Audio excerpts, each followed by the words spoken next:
Hello, everybody, and welcome back to some more Commanders in Conflict. My name is Midgeman, and I'm joined by Seamops. How you doing, Rod?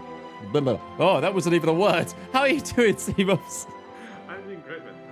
I'm for today's matches. I am too, but so I've changed. I'm attached to my microphone now. Oh my god. Okay, today is not my day. I've been having a few technical difficulties today. You've been having some technical difficulties today. I'm hoping we can just, smooth it all over now. Also, you've probably been very low volume. Do you want to say hello again? Hello. There we go. Can you hear me? Yeah, Okay, sorry about that, everyone in chat. I've already fixed it. I know you're probably in chat going, Seabop's too loud, Seabop's too quiet. No, we've both had some interesting technical difficulties today, and but we're here now. So sorry for the slightly longer intro as well there. But yes, welcome to the Open League. This is our coverage of the ongoing competition in the Speed 5 Discord. One of many, but we've got some exciting matches today, don't we, Seamops? Yes, I already checked the list, the sheet, you could say. Mm-hmm. And there's quite a few people I've seen play before, and they all are veterans of the mod. You could almost say they played the Tommy Care League for like 12 to 16 weeks already, and most of them are actually really good players. So that's going to be interesting to see, especially when those guys play against each other. Yeah, absolutely. Again, this is what I like sometimes. Like we've had episodes where we've had players who are more beginners, and that's great too because those games are interesting to watch. But when you get pros, when you get a lot of games with a lot of pros, now that is some tasty things to cover there. So I'm very much looking forward to it. And yeah, I think we've got some really interesting matchups for this week. As a note to everybody, we are obviously streaming with a delay, so just to keep those games a little more fair, etc. So do chat with us, obviously, in both chats, because we're live on both YouTube and Twitch, but there is a small delay, so it might be a little while before we notice your question or come back to your question, that kind of thing.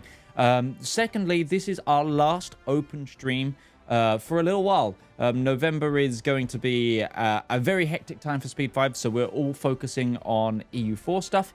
And then December, we are taking the holidays, but we've got some super big plans for next year. So do stay tuned for that. But saying that, that's just the broadcast side of things. The Open League will still be running, and you can still play CIC throughout that time. We'll still be running it. It's just the Open League streams that are going quiet for a little while. Anyway, at least here on these channels. Anyway, so do we have a match ID yet, Seamops? No, unfortunately, as of by the looks of it right now, the opponent of Konstantin is not here yet. So he looks like he's offline at the moment. Really? That's annoying. Yeah, it's a bit unfortunate, you could even say. Brilliant. Okay. Fantastic. That's a great start to today. So my suggestion then is okay, I have a suggestion for, because that person is also who we're meant to be viewing afterwards. So yeah, and the game afterwards too. Yeah, exactly. I'm just gonna quickly. I'm just going to edit the sheet then. In the meantime, then, we've got a little while before that game.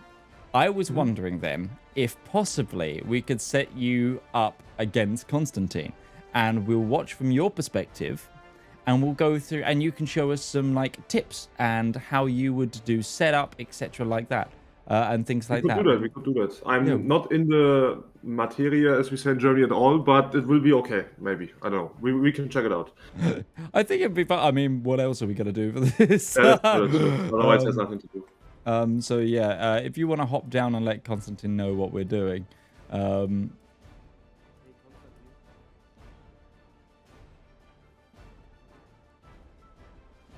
Well, friends, I do apologize for the start. This is just the nature of online games. Sometimes you put in your best practices to set everything up, and then suddenly, you know, things happen.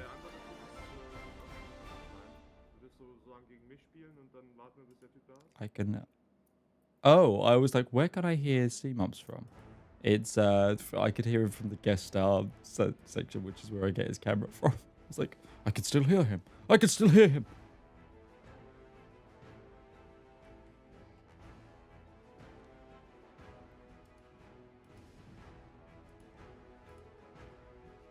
But anyway. So yes, we've got some exciting plans coming for CIC in next year, and that's going to be hopefully kicking off from January 1st. We're going to have all the news rolling out from then, but we'll probably sneak some more news in, as well as a mod update way before then. So definitely stay tuned. We've definitely got a lot going on, and if you haven't already, make sure you download the mod and check out the mod page. That would be absolutely wonderful of you. C-Mops is now setting up his game, and we're gonna watch this as a bit of a tutorial, and also just because Konstantin is launching his game right now, so it will take him some time, but he will be here very soon. Have you got an ID for me? Oh wait, I can just look up. I can just look up. Don't worry. Okay.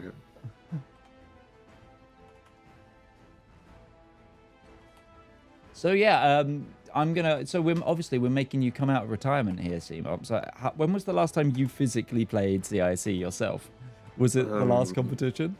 I think the last competition, and for that one, I unfortunately didn't have much time no time to prepare for, so I don't know, man. It's quite a while. But you play Hoi all the time, and you watch CIC all the time, so it's gonna be very interesting to see. I have to say, friend, it's gonna be. No, I think I might try the Mechanized Hungary. Oh yeah, yes, the strat we came up with last week. Yeah. Oh my gosh. Not sure how that's gonna work, but that might be funny. We can, if there wasn't a delay, we could do Twitch plays where they tell you, they vote on what focus you have to do and stuff. Twitch plays CIC.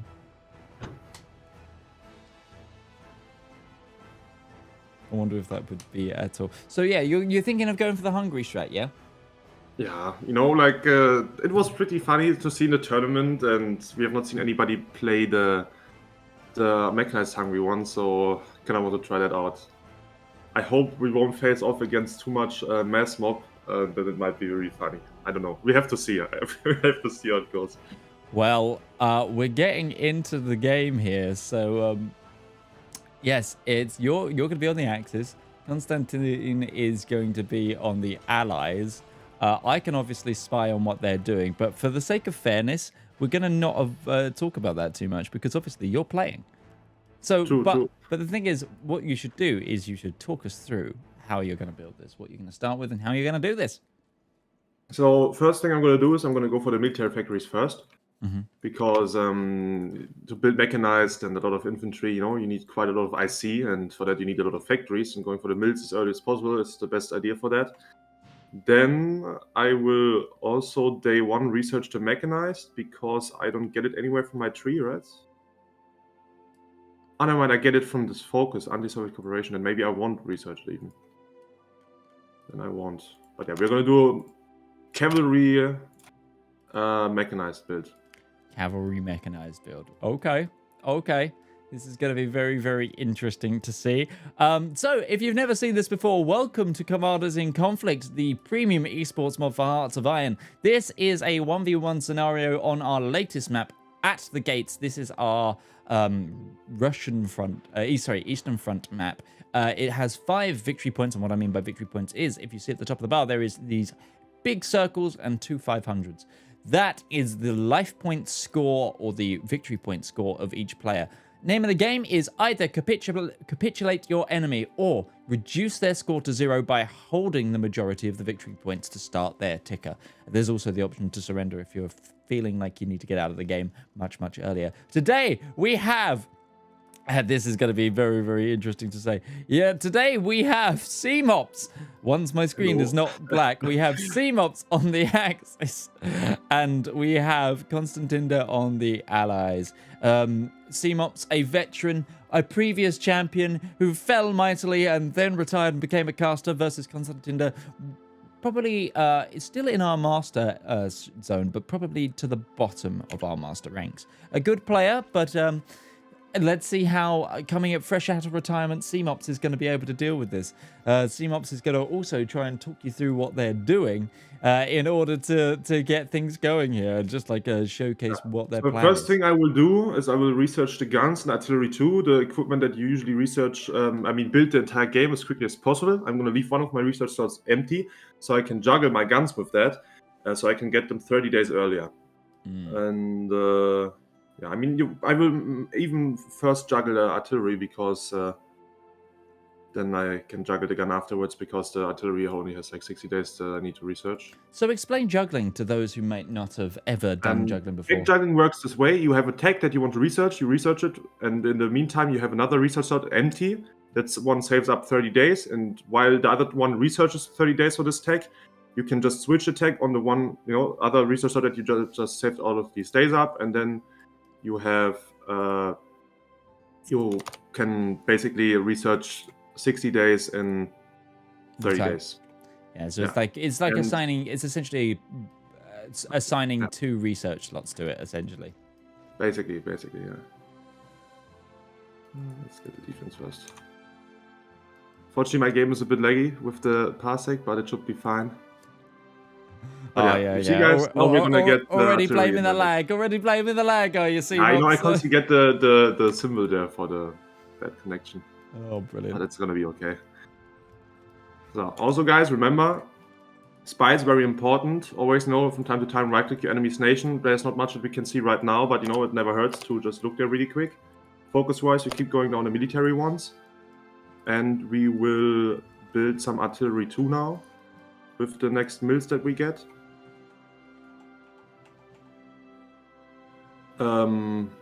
This is interesting. I don't know, what should we pick here? I think we should pick the electronics concern here, because we want to get our new equipment really quickly. Our spy is here. Pick him, put him on the enemy's capital. Also keep doing some upgrades. I don't know which ones are the best. I think suicide pills and interrogation techniques should be the ones that you want to go for. Suicide pills give your spies a bigger chance that they will die instead of getting captured, and when they die immediately, they don't give any intel to the enemy, which is pretty cool. The Killer Hungry wrote he could play for Ape. So after this match, then we can just switch them around. Killer Hungry's got a game at that time. Oh, so okay. Don't worry. I've already adjusted the sheet brackets now. Silas is going to play Constantine, and that's what we're going to cover. Okay, nice. Okay, I also juggled the gun now. Oh, whoops! I forgot to do it with the MIO one. Also, the MIOs I need to really quickly check through if there's one for the mech. There should be one for the mech. Let's get the attack guy. And also, what I forgot about, we need to train units. Train some cavalry. We will change their template later. Also train these guys. Well, they're already trained, but still. If you train them, even though they're fully trained, you get XP from them. And over here we get the radios. We want that, so our units reinforce properly into the battles later. Mm-hmm. And here we research our industry techs for concentrated. And instead of this one, we go for the new artillery upgrade because we want to make our way as quickly as possible to the rocket artillery. Rocket artillery gives us a lot of soft attack. We kind of want to have it at least as a support company. Here we put a gun into production. I'm seeing a very interesting build coming in from the Allies, and that's all I'm going to say on that. Okay. Oh, yeah, I can play the mind games now. This is great. Here's a naval designer, probably for Marines or something. That's interesting. So we're going to see Special Forces. I don't know how to react to that one. I will just hope our cavalry and the mech will be enough. Oh my gosh, I'm looking forward to this. Which one is the one for the guns? This one? Yeah.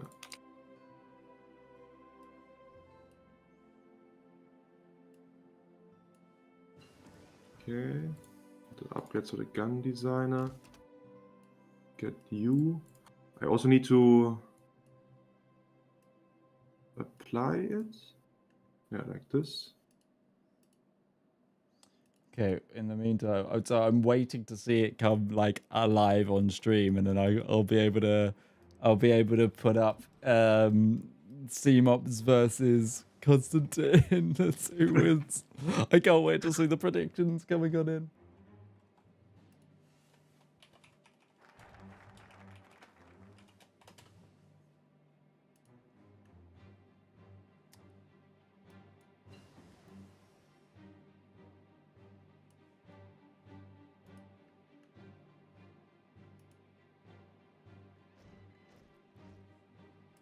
It's really interesting to see. I wonder what he's doing, huh?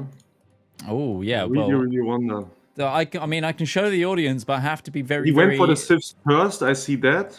Oh, But interesting. We got a faction pick already from our other player. I'm going to showcase it on stream, and we're going to be very, very quiet about it, everybody, because obviously we don't want to give any intel to CMOPs. I mean, you can probably talk about it in chat because he's not going to see it for another 10 minutes. yeah, right. So... Then let me close on the chat really quick. Oh, Okay, I closed it. but yes, we've got this coming on in, and I'm excited to see this. I'm very excited to see this. CMOP's now looking worried. Oh god, it's gonna be funny. Totally here for this. I'm totally here for this.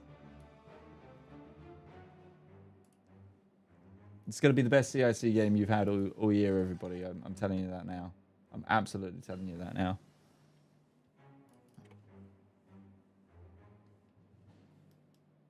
Queen Elizabeth class, tribal class, Leander class. Okay, that's a bit British, right? Perhaps. Oh, look. So explain what you just did there. Explain what you just did there, CMOPs, and how you're trying to make a guess of what they're playing. I right-clicked the Intel ledger, and there you can see the names of the ships. And by the names of the ships, you can see what kind of faction they went for. You know, if it's German names, you know they went for Germany. If it's British names, it has to be either the Canadian First Army or the other Commonwealth Army, right? At least it should be like that, I think. I don't know. And I'm a bit afraid, so I will go a bit higher on anti-tank guns, just to make sure that, you know, I won't get any bad surprises here. Because him going for that could mean that he goes for Canada, and we have seen Canada from him and on this map in general a few times already, and it's pretty strong, you know, like you get a lot of tanks, a lot of soft attack, and the best way to counter that is to at least have some anti-tank yourself.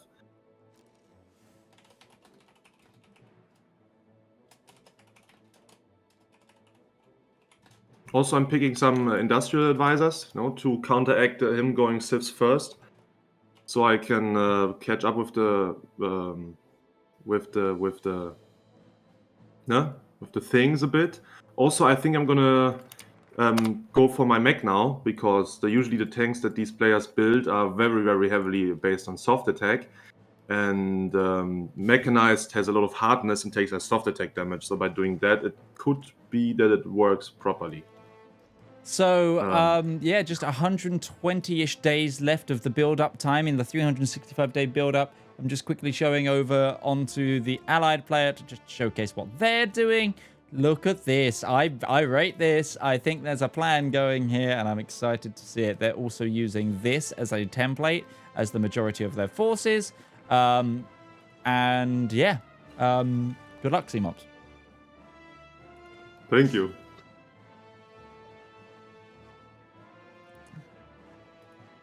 The chat now know that you're playing as well, by the way, for sure. Oh, man. And I've just put up the prediction. Will CMOPs win, yes or no? What did I get myself into? I don't know, but I don't know.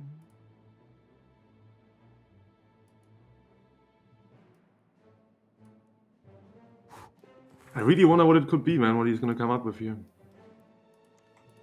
Okay, he has a Bren gun bonus. The Bren gun is left side? No. What is the Bren gun bonus? Oh, oh, oh! He's using the Inter. Combine headquarters. Okay. There you go. Interesting. Using your game knowledge there. I mean, I didn't know it. I just checked really quick. But that's, guys, how important it is for you to know to check it. It's very, very important. Because then you can see things like that and adapt if you know what to what to expect from them. Oh, also we get our rocket artillery. I forgot about that. We should build that. It's pretty important. Like 4 factories or something. Maybe even 5. And then also build mech. I think the mech might be a bit too late already. I think I should have went for it a bit earlier. Production cost, no? Yeah, okay. We won't do the mech today. We will do it later. I will just do the cavalry because the cavalry. You're psyching yourself out of the mech. I mean, this might go a long game. You might be able to get the production in going now. Yeah, but it's a lot of investment, you know. I have to spend like 100 XP on it to make it really cheap, and I'm not sure if that's going to be worth it for me. You know what I mean? I mean, up to you. Also, I need a lot of guns for my cavalry, so.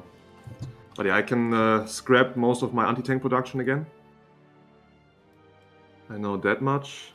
I will add rocket artillery to my cavalry units. This is so interesting. Just watching you. Does he get CAS there or something like that?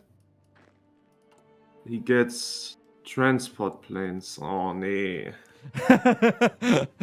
yes, it does get some transport planes. If everybody's looking at my screen right now, you'll know what I'm saying. Back to CMOPs now. Yeah, then I guess we need to garrison ourselves. You know, transport planes. She's scary. Let's frontline our units here really quick. Oh, whoops.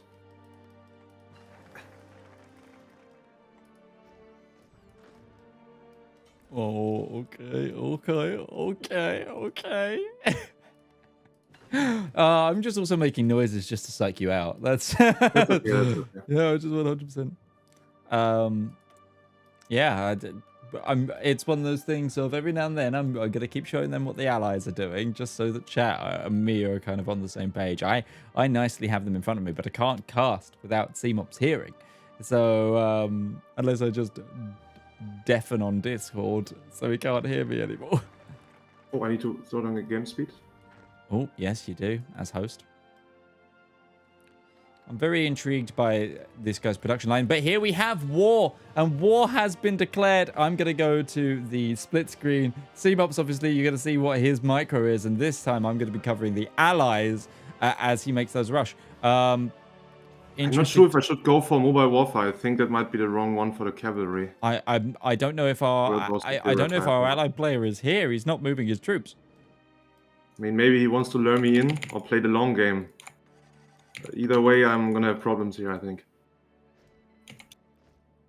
He paratrooped on my motorized unit. Yeah, he was a delay on the clicks massively on the allied point of view, but we shall see if he can. Oh, this battle! I'm gonna go. This is what CMOPs is saying, but if the military combat. Oh my gosh! Cavalry really pushing on in here. Unfortunately, I fucked up my doctrine quite a lot. Oh, really? I forgot to pick the advisor that makes it cheaper. Mm. Also, and because of my production choices, I don't have that many cavalry units, so it's going to be a bit problematic for me. But now I have my bonuses for my cavalry, so it's going to be a bit better. But I need to pull back from this bullshit. So currently there are 3 VPs in favor of the Allies, 2 in the Axis favor. The VP points have started ticking for the Axis player, Mr. CMOPs here, with the Allies now firmly, but they have lost more VPs over time because of various control factors and because of that delayed start. They really misclicked or failed to click their opening moves and were a bit behind the mark. Luckily, though, strength is prevailing for them. That and also CMOPs now is paranoid because they've seen various paratroopers coming in. CMOPs now having to garrison their VPs behind just because they're expecting that power drop. Plus, they don't have the air to counter it, so you have to garrison. That being said, front line's starting to stabilize now. I've got to try and cast without giving too much away. It's okay. Let's watch CMOPs for a little bit, because we can actually see the active game clicks here.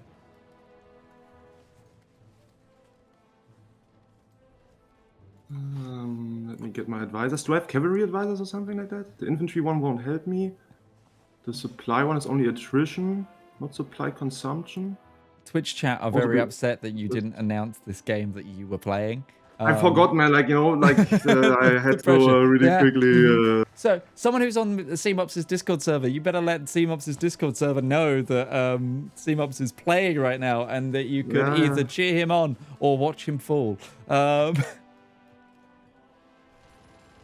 push with these? Yeah, no. Okay. I'm interested. This is going to be a bit hard. There's quite a lot of infantry everywhere. Just to cover what the ally player is using as infantry templates, it's this. But they do have various of these. I'm very excited to see these templates get used. But we shall see. We shall definitely see here.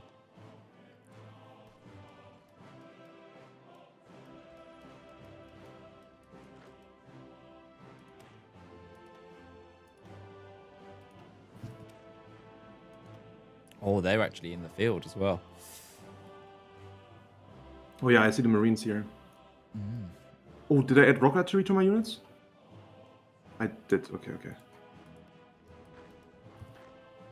Oh, my research is a bit empty. Let's go for the gun upgrades. They might be important. Yeah, a lot of red bubbles. That's okay though. That's okay. We can cover that. So currently, 6,420. Nice. Channel points have been voted in favor of yes. CMOPs will lose. And yeah, it's probably also the right way here. I think I misread this. But it's quite close. 5,569. Nice. What is with these great numbers? Saying CMOPs won't lose. I don't know.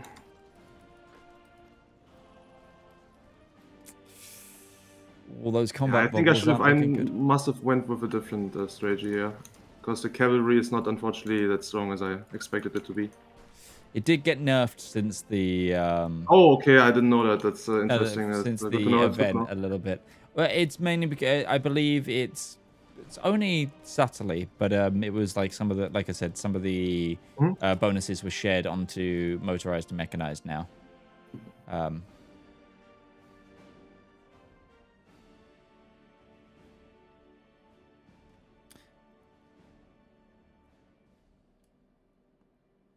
Okay, I might be snaking a bit too far here. You're also forgetting to do your focuses. Nah, yeah, you're right. Also forgetting to use my spies. Oof. Ooh. Yeah, okay, that's not. I'm gonna lose them. Okay.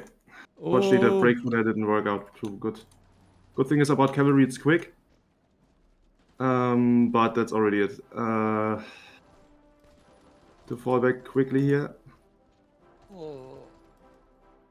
CMOPs is No, okay, good. We lost a few. Oh no, CMOPs. What? Calm down, please. Don't me freak out. I really don't know what to pick army advisor wise. I mean, concealment doesn't help me. He doesn't have CAS. Let's get financial expert then, and Fury firepower guy here.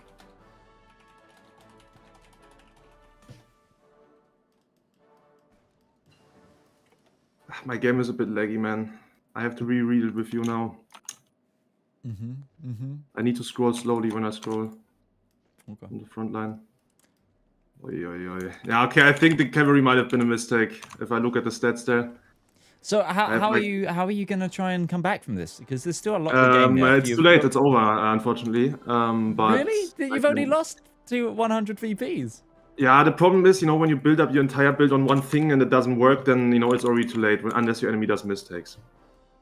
Well, I'd like to see what you do. Maybe a 2-width cavalry. Oh wait, no, we can't do 2 widths anymore. It's minimum 8, isn't it? 8-width cavalry snake. Yeah, it's a bit too expensive, I think. Especially at the moment, I need every gun I can get. Fair enough. Fair enough. So just there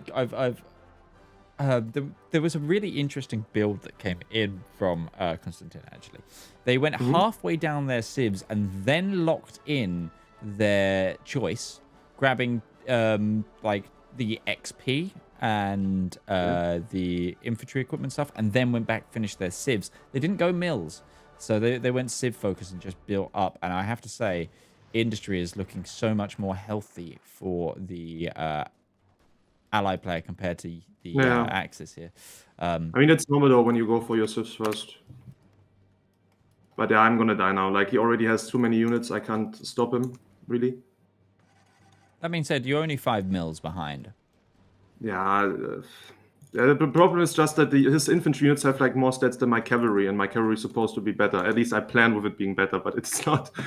So that's a bit problematic right now. Because this has been quite a quick game, and we've still got we've only got 15 minutes. You could try and make it last 15 more minutes. Because that's when the next matchup where Konstantin will actually be playing Silas, will be taking over. So yes, let's talk about this. I can't even hit this one in circle unit there. Yeah, the special forces are really strong. That's how much I can say. And my cavalry can't even push his normal infantry here. So do you think you should have tried the mechanized? I should have. Yeah, the cavalry is a lot weaker than I have it in memory. So maybe I shouldn't do that again. But that's what happens when you don't practice and you don't know. Then you also haven't upgraded your general to have cavalry expert, for one thing. Oh yeah, okay, that's also true.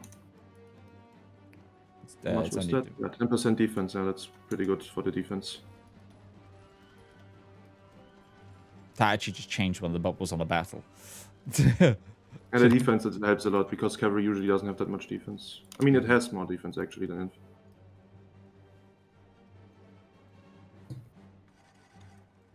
Can we click that? I just looked at our Moobot. Moobot is talking about the tools. EU4 tools. Definitely, everybody, check out EU4 tools. It's a really good show on Speedfight. I saw Flory's playing there. Yeah, it's really currently it's Flory, Traxium, Habibi, and then we've got Traxium, Habibi, Flory, Major Dula, Lord Seru, and I am Cogs. Okay, I lost Voronesh. Unfortunately, I can't afford to last 10 these units because they are too expensive.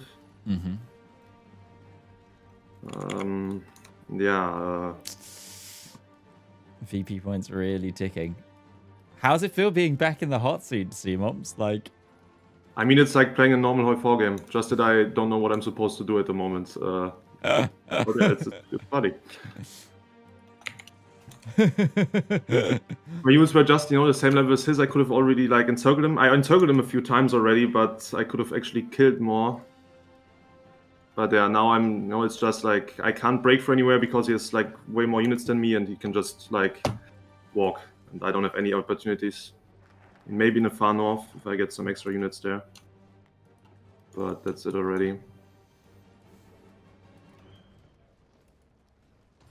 Okay, never mind. Okay, I also can't move units out of the south.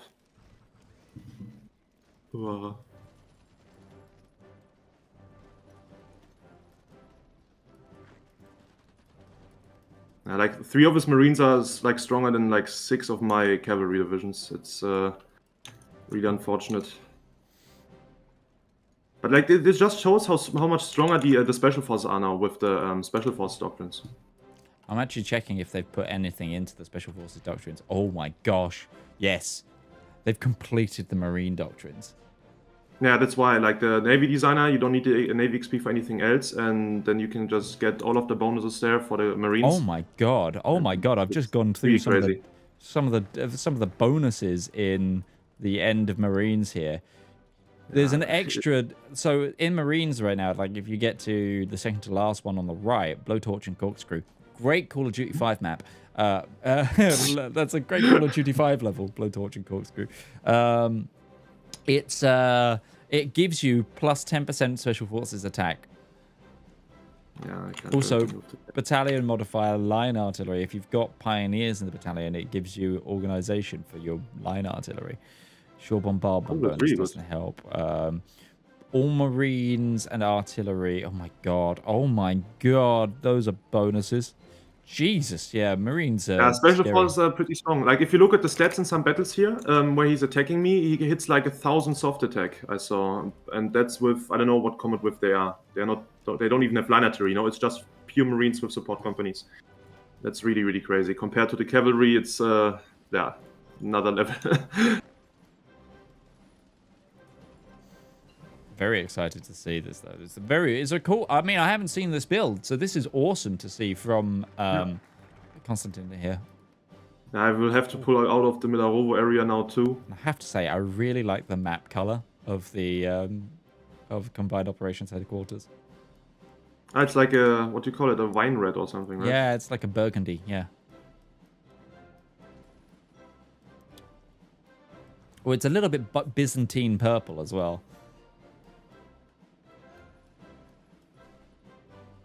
Oh, all the predictions are coming in no now. Everyone's like, will C-Moms lose? No. With 11,000 channel points. Come on, like you look in the north, you see the encirclement there on the plane tiles. I can't kill it. I can't kill it. I have like, it's been broken out. Oh boy. I have more units there, but it's just even though they're encircled out of supply, they have more stats than me. It's unfortunate. The cavalry set was really not good to go for here. I will probably cap 2. I don't think I can hold him off much longer here. That's an icon I've never seen before. Wait, what? Which one? So when hovering over a battle, there's a thing that... So when the battle is led by a certain leader, they're obviously at the top, right? But you can also click on a battle from, like, if there's multiple generals involved. And, like, some of the... If the unit is commanded by a different general... It shows a little icon there. I didn't know that. Ooh. Huh? Is that new, Hoy? Could be, I don't know. You'd think I'd know about it, but apparently not. It was just like, these units are commanded by Mad Jack Churchill. He gives this, like, if you hovered over it. I was like... Can you tell me how many special forces he has? Because like he has already like 20 or something, or even more Marines, I think, right? There's 9 Marines there. 17, 18 Marines or something like that. And then also the Mountaineers and... 18 Marines, 2 Mountaineers, 3 Paratroopers. Yeah, like the Marines 4 outstat my units like very, very hard. It's crazy. Yeah. If it would only be his normal infantry, it would not be a problem. But against the special force, I have no idea. They seem extremely strong. Oof. Pushed all the way back to Kursk and Kharkov. Yeah.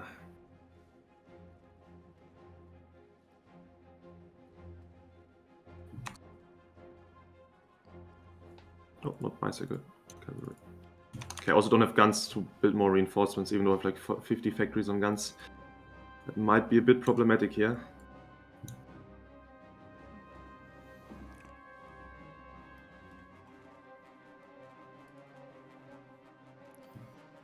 But yeah, there's unfortunately not much I can do. He already has a lot of men on the front line. 5 and VPs. every IC trade I take, I lose way more equipment than he does. The losses are even, but you know, my what do you call it? My cavalry requires more guns per battalion, so they're gonna have more losses than his normal infantry. Or I don't know how it is with special force. I don't think they need more equipment. I don't think so. Does he have the support companies in the Marines? No, right? He does have some support companies in the Marines. Yeah, but not the like the cool ones, like the I don't know, the whatever, the Rangers or some shit like that. I will tell you, he has. No, it's just support anti-air, support rocket artillery, and support artillery. But if he were to put pioneers in this, oh my god. It's not as much. Oh, actually, no, it's about 100 deep. So it's about 20 breakthrough more. Come on, let me break these like 3 de-orked units here on a plains tile next to Kharkov with like 3 times the units. Please, I just want to get this one encirclement. Please, game. Just this one. Just this one. Can I kill it? Can I kill it? Can I kill it? I hope so. Is the CMOP's comeback happening? Is the CMOP's comeback happening? Yeah, even if I kill those 3 units, it's not going to do anything, unfortunately.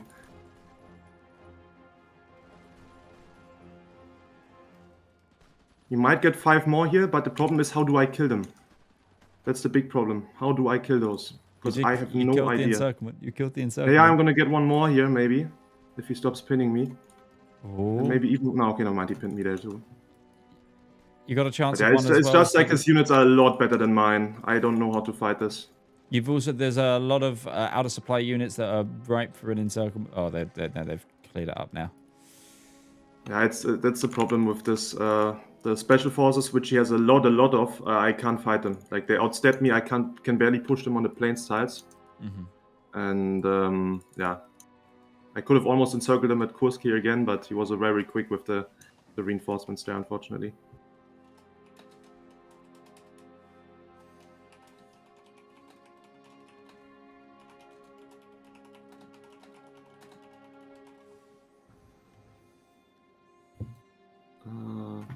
Let's do the School of Defense. That helps us maybe.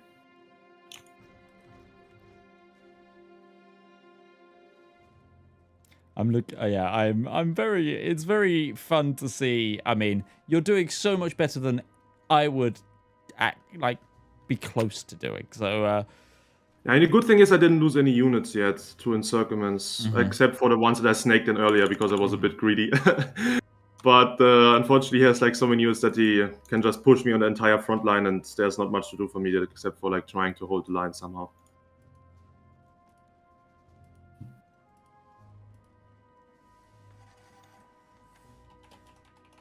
Okay, now he's trying to push in the far south at Stalino. Do I have units for that? I don't think so.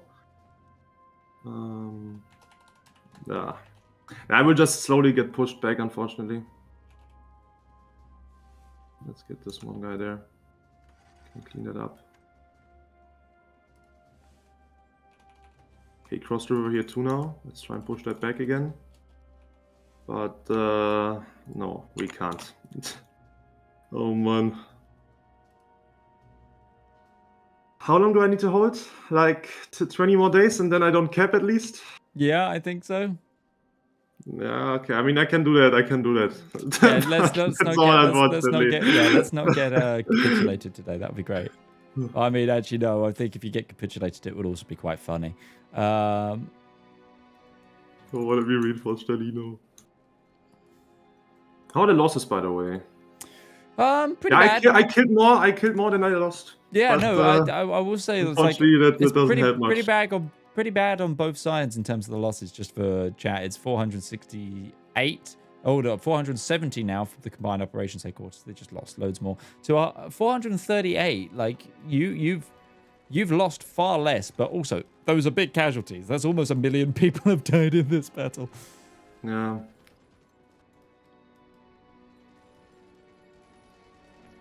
Okay, he's gonna take Stalino and he's also gonna encircle Kharkov. Oh, let me get out of there. I have to give the city up. Can't be defended anymore. Oh, whoops, I might gonna lose one here. Come on, let me get out. I don't think you're gonna capitulate, which is... Nah. Like, he needs to like also take the other cities, right? Unless he paradrops me. Ooh. But it should be fine. Okay, I also can't encircle this. I killed a unit in the coast in the south, even though I encircled it. But it's not setting up to paradrop for you. Don't worry. Okay. Oh man, yeah. Okay, the cavalry was really not good to go for. I mean, I also misplayed it. You know, I wasn't sure what doctrine to go for, and then I forgot to pick the guy who makes the doctrines cheaper. Oh, would have helped a lot. Theory tested there. That's what it is. The theory has been But the mech might actually be worth it. I just need to check the mech out a bit. But you know, then you need to start building it very early, and then you need to. I don't know. I'm gonna have to take a look at it. Well, CMOPs, good game, good try. We'll be back with some actual CIC in just a moment. We'll see you in 5 minutes.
Welcome back. So, C-Mumps, fresh out of training there.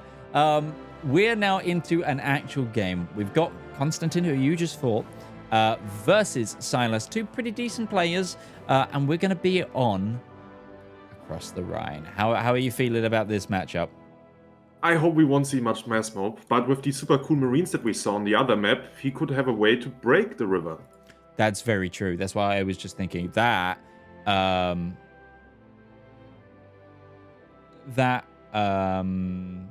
What's it called? Oh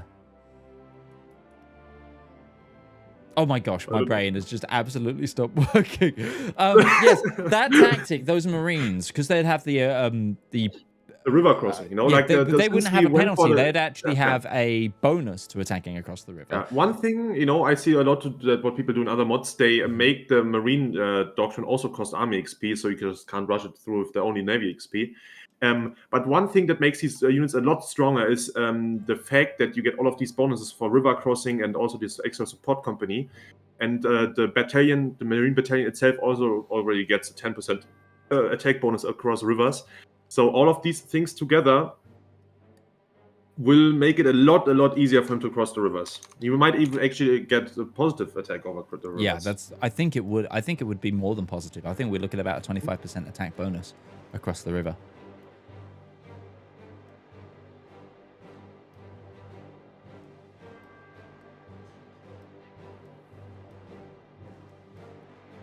Oh, your community is just rocked up to see you die. Yeah, that's good. At least they're having fun.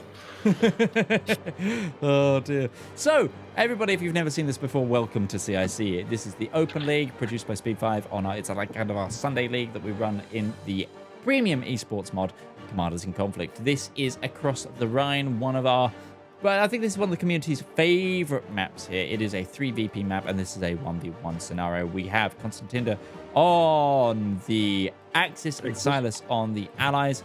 They're going to be battling it out. The name of the game is there's 365 days to build up before all-out war. In that war, you either have to capitulate your enemy or take the majority of these 3 VP points. You can see they're marked at the top of your screen with 500 points that you have. Basically, hold the majority of those, you tick the opponent's life points down. If it reaches 0, it's game over. That's it. That's how it plays. That's how you play through it. It's pretty good here.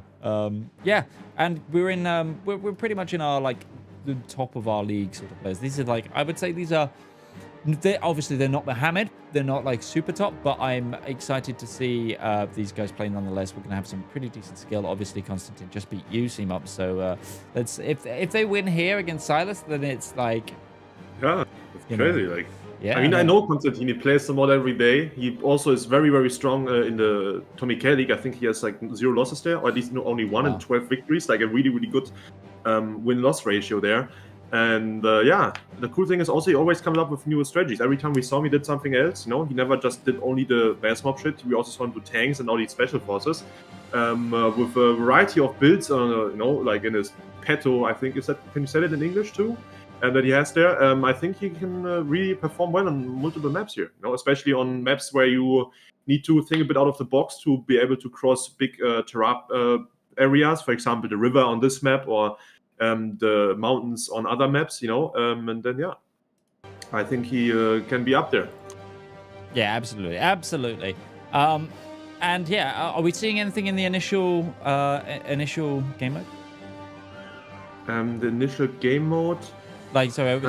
Are we seeing anything in the initial build that is standing out to you? Like, or is it kind of like... I see a lot of gun ones on the Axis, and I see a lot of gun ones on the Allies, so maybe we see something that has to do with mass mob or something like that. I don't know. Could be it. We see that both players have 2 different gun lines, though, which means one gun line for gun 1, and the other one they're going to switch to gun 2. That is a strategy we see from a lot of players. It makes you end up with a lot more guns in the early game because you don't kill the efficiency on the line that you already have. That really helps a lot. I should have maybe done the same for my cavalry too. I would have ended up with more cavalry units. I only had like 30 something when I started the war, which is really not that much. Yeah, that's how it goes by the looks of it. And he's also going to build some artillery here. I don't think, he didn't juggle it. I probably also don't need to. Important thing that you juggle is the guns, so you get those a bit earlier, and that by the looks of it he's doing. I kind of want to know. I'm not uncertain what builds we will see. I think we will see a Chinese pick from the Allies and a Japanese right side from the Axis, or Germany right side. I don't know. With how well that combined operations played, I'd love to see something more special forces favored. And if we were to go against the grain and not get mass assault, it would be quite nice to see, say, we've seen how Italian First Army does recently. Yeah. That's pretty good with the air bonuses you get there. Or I think most likely we'll see a Wehrmacht pick, though. Yeah, Wehrmacht, we've seen on this map a lot, especially because of the light tanks you get there. You can basically tear them apart and put them into your infantry divisions. Then all of your infantry divisions all of a sudden have the armor value where the enemy units can't pierce, and you take 50% less damage. If your enemy expects something like this, though, at least puts one factory in anti-tank, you can easily counter that. But as of right now, I don't see any anti-tank here. But usually that's what we see from Peter Shark. By the way, what is the channel mascot called? Do you have a name for it? Yes, he does have a name. I'm blanking on it now, though. I think it might be... Oh, gosh. Speedy? I think it might be Bluey. Bluey? I think you should rename it to Speedy, because of Speed 5. Yeah, I think it is along the... And also, it's what kind of animal is it supposed to be? It looks like a cat or something. I believe cats it's a cat. are quick. Yeah, you see then it's a Speedy cat. Yeah. Speedy, now Gonzalez would already be taken. Speedy Yeah. the cat. Something like I'm trying to remember. It definitely exists. Hold on. I definitely saw something on this very, very recently because we just got some new emotes, I believe. Look at me not knowing the emote. What's his name? Oh no, his name's Sync, I think. Sync. Okay, that's a cool name. Sync. Okay, gun 2's on the allies. He only has a gun 2 line, so he did the same as I did earlier. I believe the name was voted on by our subscribers back in the day. Oh, cool. On the Axis side, we also have the gun 2, but he's only going to switch one of the gun lines, probably like the older one, not the one, you know, that in the top that already has full efficiency here. Yeah, he's going to do that. And now, you know, while his enemy is only building how many guns a day? 20 guns a day. He's building 50 guns a day because he still has the efficiency on the old line. Really good to help you in the beginning. Later on, it won't be that good anymore because the gun 1s are a lot inferior compared to the gun 2s. But early on, you will end up with a lot more extra divisions. You know, building 30 guns a day for like a half a year. I can't. How much is that? 3,600, 4,000, 5,400 guns. It's like almost 6 extra divisions. That's pretty cool to have. Yeah, Panzer, please, if you hear that in the future, behave in the chat, okay? You know, some of them, they are special people. They need... They're just rowdy, it's fine. I'm just... oh, man. But yeah, we see the Navy XP pick again from our Axis players, so he's probably going to go for the Marines. Ooh. Again. I just don't know what side you would... Okay, I mean, I know what side you would go for. Probably for Japan left side. Yeah, Japanese Navy. That, or you'd go one of the Finland trees. I mean, Japanese left side would actually... Yeah, true. The Finland trees. Because the Finland trees give you good bonuses too. They also give you really good generals for forests. So, yeah. You know, there's a lot of forests and a big river on this map. You're right. Finland, and then just tech the Marines. Yeah, and the right side of the Finland focus tree, you get 25% special forces capacity multiplier, 25%, and also 10% extra attack. And it's also no air tree, and by looks of it, he's not going to go for air. He's not researching it, he's not building anything, so that might actually be a good pick for him here on this map.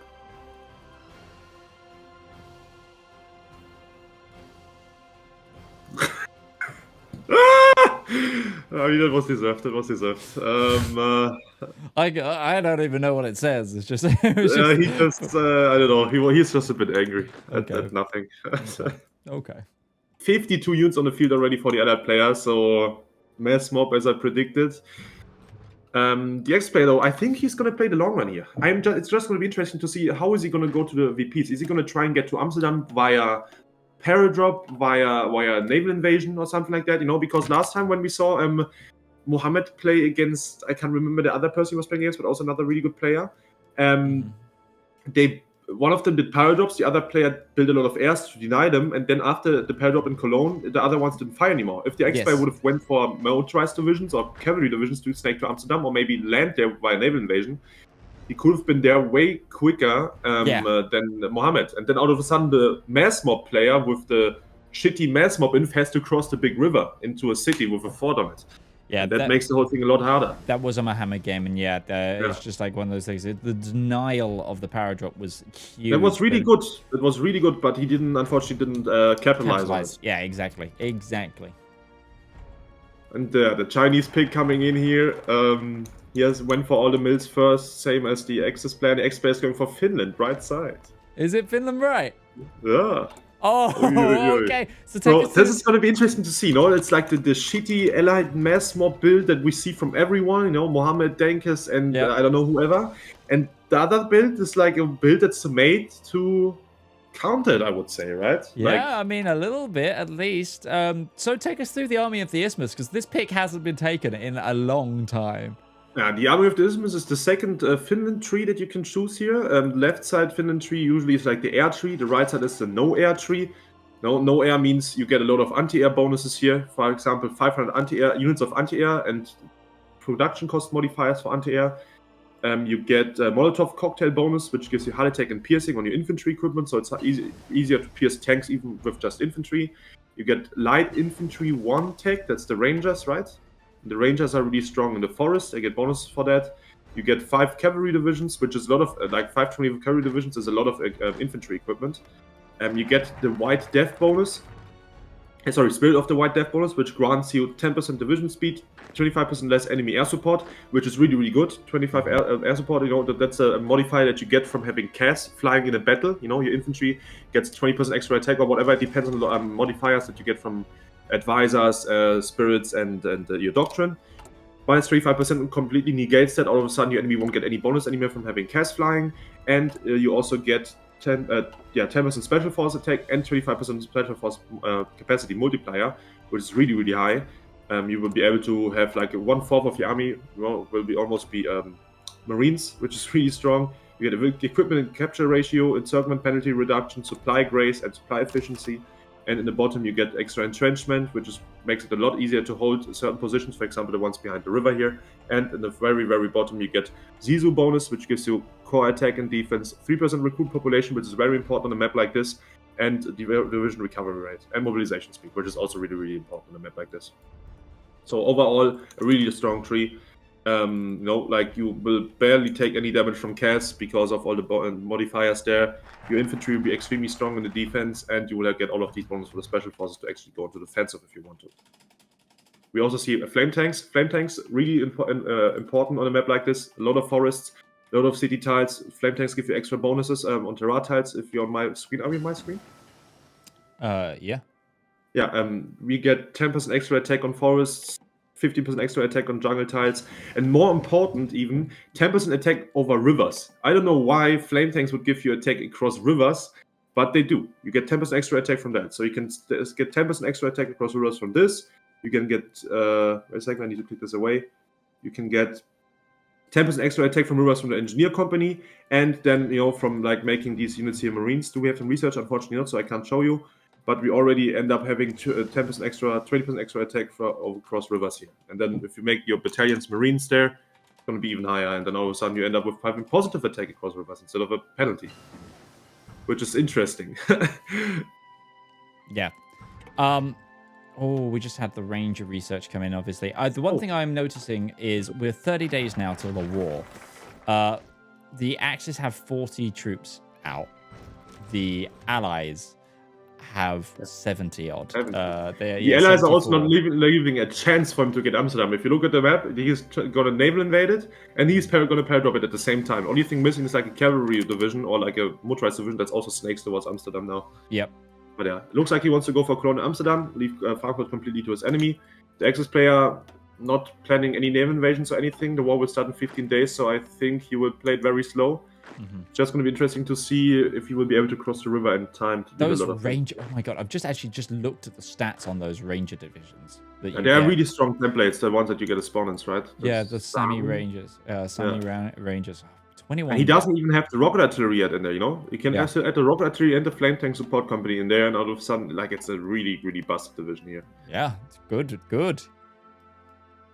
He also has 240 Navy XP, so if he researches, or when he researches the Marines, is he doing that? Yeah, he's doing that. Once he has them, he can get a lot of extra doctrine for the special forces here. Cool for him is that is it in this mod too? Yeah, every special force doctrine, the first one of them at least, give your special forces 5% soft attack and 5 organization. Mm-hmm. So that bonus applies to all of them, not just to the Marines. It also applies to the Mountaineers and the paratroopers and whatever, the light infantry too. What I've seen other mods, what they do, they just change that modifier to only Marines, so only to Mountaineers in the respective categories. But yeah, this is going to be strong. And then the next one after that is the Pioneers, which give you 25% attack for amphibious operations. They also give you a bonus for across rivers, but unfortunately we can't see it right now because he doesn't have it. There's the war. Here. Yeah. So here it goes. It's going to be a slower start from the Axis versus a absolute rush from the Allies. Allies obviously needing to rush, being that mass assault tree. Yeah. But this is a great start from Silas. Clearly taking a note out of Mohammed's book, but also kind of perfecting it compared to the last matchup because he's got that naval invasion as well to help secure. Yeah. The naval invasion is not very expensive, All you need is like 2 of your divisions. You have 70 of them anyway. And if your enemy doesn't, oh god, Cologne could die here. Yeah, because of those Rangers pushing in. Needs to last and that. Oh, that was very, very close. That's expensive though. That last stand coming in already is Yeah. very He expensive. might player. actually push it out still. He might still push it out there. It was a bit It's slow with his about to infantry. reinforce it. Oh yeah, he reinforced the tile. Okay, then he will be fine. He will be fine. Yeah. But that was really close. But those Rangers, like I said, they are a difference maker in this combat. And yeah, quite rightly so. The Axis player has stopped assaulting there. They did get Frankfurt though, which is also very good. Yeah. They're I mean, not- the other player didn't plan to go for it, but it's really good that he got it under his control, because if the other player would have had all of the 3 VPs, the Yeah. ticker would be going extremely quick.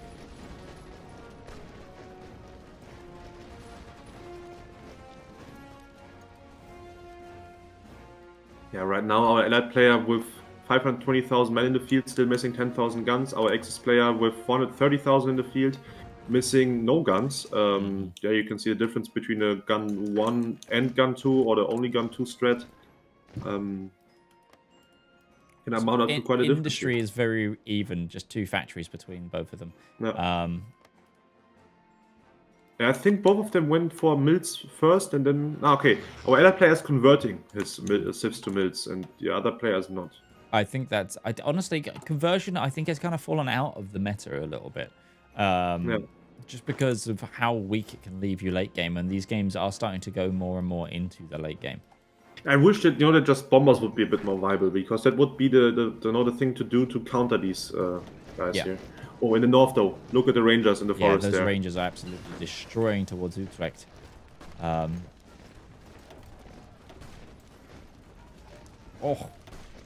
jeez! I mean, they get really good bonuses. There was a 500 soft attack bonus there. Yeah, they get plus 25 attack from Terra. So instead of taking a 15% penalty for fighting in the forest, they get plus 25%.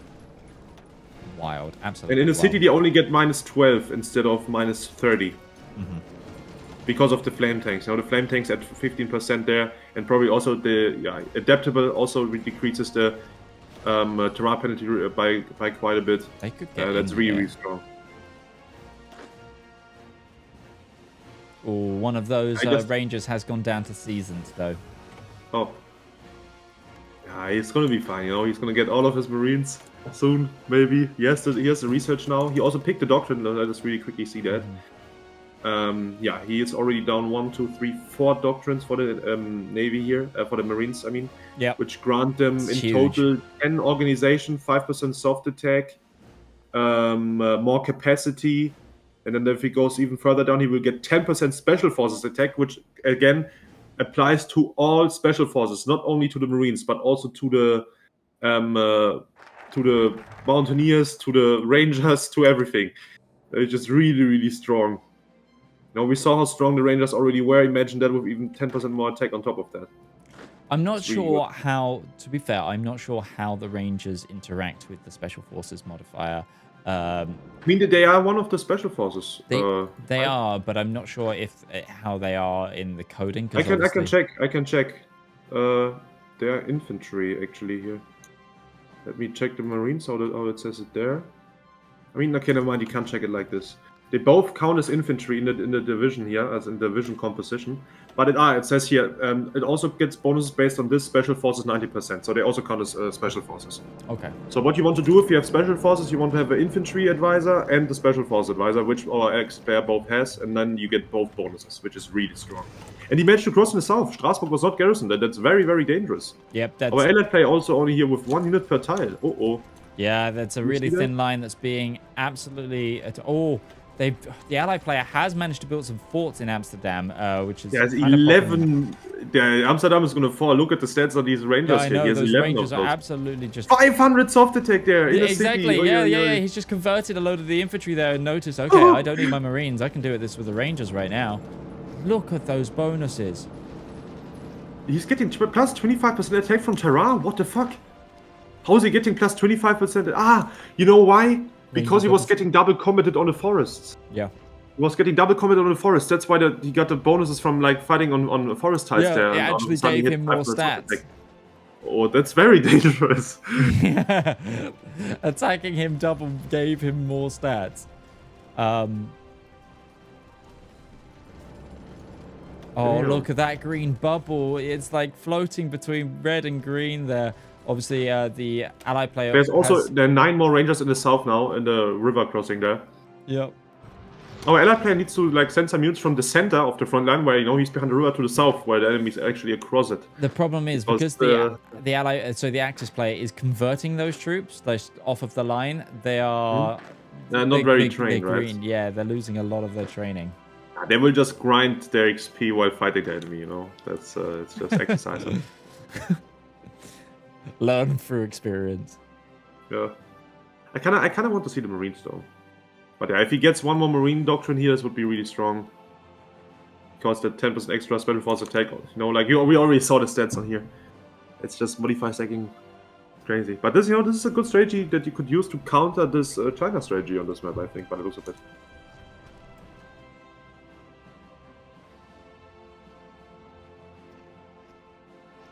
Like if he gets Marines and then attacks like these multiple plains tiles, like for example the one below Frankfurt or the two north of east of Amsterdam, I mean, those are very vulnerable. You can attack them from like 4 or 3 directions, some of them even, and with really good Marines with almost like a 500, 600, 700 soft attack, you can easily deal with that. In the south, he's gonna have some problems to push because all of those terrains there are mountains and hills, and his Rangers are not meant to fight in mountains and hills. They're meant to fight in forests. So yeah, that's going to be interesting to see. But yeah, only 1 factory on flame tanks, and he already still has enough for all of these Rangers. Is he even using them in the Rangers? He is. Okay, he is.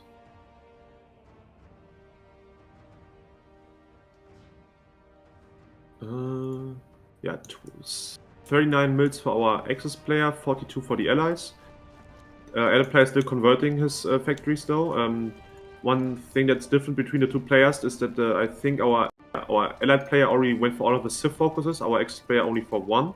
But therefore our Axis player is going for all of the bonuses that he gets from his focus tree. He's going to go for the equipment capture ratio, the supply grace, and the supply efficiency, which will make it a lot easier for him to operate further away from supply hubs.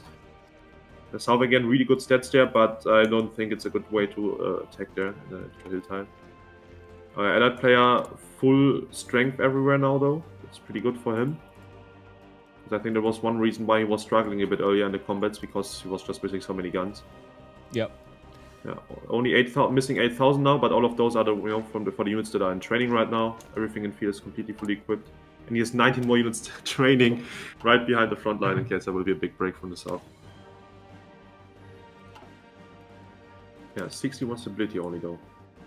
The stability also does a big difference, I have to say. Like from the stability, our allied player gets 5% less consumer goods and 5 factory output, and our Axis player gets 11 factory output and 11 consumer goods. So it's already twice as high.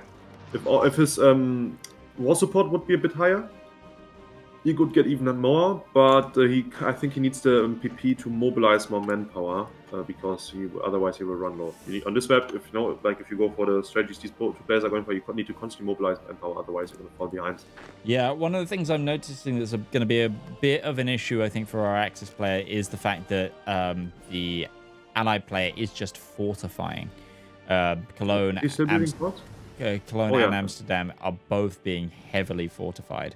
I mean, that's not a big problem, though, I would say, because what you need to remember, he has these flame tanks, and the flame tanks combined with the... Wait a second, I can tell you in a bit. The flame tanks combined with the engineers give you really good bonuses against forts. If I really quickly check this out, he ends up getting a plus 40% attack against forts. So you would need it basically takes, I think, one fort level is 15%, right? Or 10? I don't remember because I think we've played. Either or, it's like, like he has to build, already, with only this bonus, he takes away 3 fort levels from the enemy. Yeah. And then if he attacks the fort, like the fortified tile from multiple directions, the fort penalty goes down even more. And as soon as you attack a fort, or like in 1 hour after combat, already the fort level breaks. And then, there will be even less fort penalty.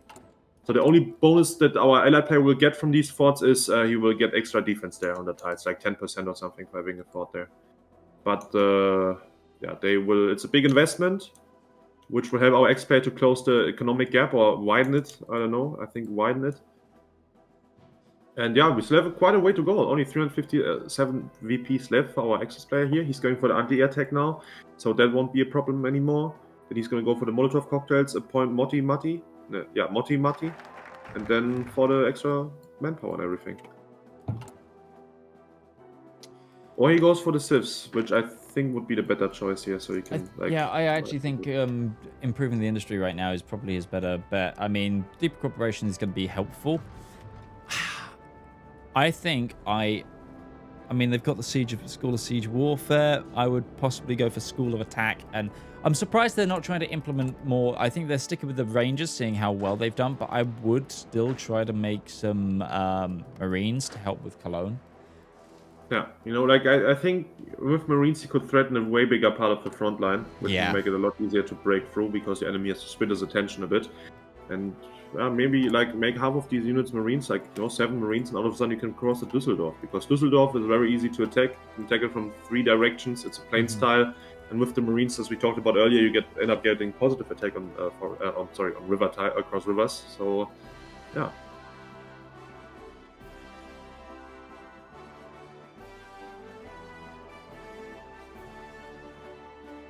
Also combined with the adaptable bonus, it's really good. Like we saw it like when the allies tried to pin him on Utrecht, and all of a sudden he got 35% more stats there. It's just so funny. Like the double ranger combined with the rangers, ranger special forces and the adaptable, it's just absurd. We're seeing a small offensive in the south towards and even in the mountain, he hits 500 soft attack in the mountain. Yeah, because he was just double attacked again. Yeah, I think. Nah, he's not standing on the forest tile. Oh, he's not on the forest tile. Wow. Yeah, he should really just make Marines and try and cross the river, because in the south it's nice and all that you have the crossing there, but it's really not where you want to be fighting as a Finland. No, agreed. There definitely should be a push elsewhere. Do you know how big the penalty across the Rhine is? It's like 40%. Normally. Don't remember if it's 40 or 30. It's a big river. I can't remember anymore, but. Yeah, if it's 30% attack, he should be completely fine with all of the bonuses he gets for crossing rivers here. Yeah, he's just not making a Marine template, as what I've been kind of keeping an eye on. Just no Marine template coming in. Meanwhile, our ally player is just, increasing the meat wall. He went for the last bonus though, the blowtorch and corkscrew. He has the 10% extra attack again, special force attack. Yeah, and then the last one would give him. The last one is not that important. No. It gives you a supply grace on your Marines, but I think it only works after naval invasions. Does it? No, I think it maybe works all the time. And bonus for line artillery. And support artillery, and I mean that's some extra defense, but not that much. Yeah. What he needs to do is just try to catch up in economy, or maybe surpass his enemy so he can get more Marines, and then in the end quality will win over the quantity here. He's only got 300 VPs remaining though, which is a little bit worrying, I have to say. Yeah. I will say there is a 29% penalty to cross the river at Frankfurt, but already even with that big penalty, he's crossing it. Green bubble there. If he would have 30% more stats on that on those units there, if they were Marines so or even easy. more, yeah, it would be a lot easier for him to cross. It's like what you call a meat grinder for the enemy there. Once he de-orcs the units that are entrenched there, it will be a lot easier to push the rest, because the entrenchment gives him the extra stats. But yeah, he needs to make the Marines, otherwise he will struggle a lot. Seeing a Last Stand coming in there. Last Stand, very expensive. Like, that one click was 50 command power. Yeah, it's also pretty good, like the expert says, okay, you last stand, I just stop attacking, and then he waits 7 days until the last stand runs out, and then he attacks again. Yeah. Yeah, Last Stand, very expensive as well in this mod. It's 3 times more expensive, so same with Force Attack. So players need to use it very sparingly lest they run out of command power. I mean, right now they're floating command power pretty evenly, about 140 each, but the more times that gets clicked, the worse it's going to be for our ally player. Yeah. Our ex-player is training 30 more infantry divisions. I don't really know why. He still has a lot of special forces capacity that he can use. But yeah, I guess he just wants more units on the field to maybe put the units in the south, and then maybe able to move his rangers somewhere else. You can also the tile below the tile that he just tried to attack, the one above Hagenau or whatever. You can attack it too from 4 tiles, right? I think by the looks of it, from 4 directions. So let me really quickly see. That's 175 combat width then. That's really, really much. If you get like a lot of Marines in there with a lot of planning bonus and the stats that we saw earlier, man, this is gonna be crazy. But yeah, he needs to train the Marines. Unfortunately, right now he's not training any. Does he? Yeah. Does he have a template? I think he just made a template though for them. 18 combat width. Finally made template. That. Yeah, finally made that template. I don't know if 18 combat width is the width he wants to go for with those. I will say as well, the Allied player... he just converted. He just converted them. Allied player has 36 units in production, right? Yeah, and these Marines have... where the river crossing bonus? Yeah, 3% extra attack. So they have 32% more attack across the river than the Rangers. Yep. All he needs to do now is train these guys so they don't get the minus 25% from being green, and then he can easily cross the river. But he needs to train them because right now they're just as strong as Rangers because they're not trained. Yeah, that's true. That's true. Time is running out. He's at half the VPs. Interestingly, the Allied player just researched the Lend-Lease truck stuff. But yeah, one thing I will say is the Allied player isn't mobilizing any more manpower. They've got 36 units in production, yes, which means they've still got a lot of manpower to come, but not mobilizing fast enough is going to be slowing them down, which gives us probably a window of opportunity here for our Axis player. No, our Axis player though is also himself very low on manpower. It's only 20,000 left. He's also not mobilizing more. I think he's just gonna try and get the 3% from his ultimate. But I'm not sure if the 20,000 manpower is going to last him long enough for that ultimate to get in here. But yeah, good stats on these Marines. It's just that unfortunately they're not trained, so they're missing, like, getting minus 25% stats from that. Also, they're exceeding the combat width, which also gives them minus 14%, but that's okay because therefore he has 1 more unit in the battle, so that should negate that. But yeah, he really needs to chill really quick. But as of right now, I would say he's just wasting equipment there.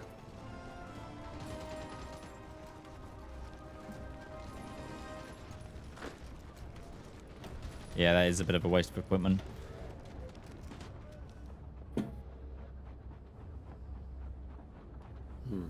He also has 8 factories on flame tanks. Damn, that's a big investment. But they're strong, they're strong. I think 8 might be a bit too overkill, because he's building 7 a day and he needs, how many, like 12 per support company or something? Yeah. Let me really quickly see. It's about... He's 15, so he's 15. Building, yeah, enough for 1 division every 2 days. And he only has like 15 special forces. And he has been building them already the whole game. But yeah, there's a counterattack from the other player now. He's just gonna swarm the units out of Colmar there. And it actually seems like it's gonna work. Unless they're gonna get reinforced. Don't think they will get reinforced. That's not the case, no? No, they are moving troops in, but I don't think they're gonna get in there in time. They're gonna get reinforcement if they get there in time. And one less river crossing for him here, and it's looking more and more desperate here, unfortunately. 213 days left on the clock. Not on the clock, on the calendar, I guess. I would say it's a clock. Yeah, kind of. It goes, it times down. Yeah.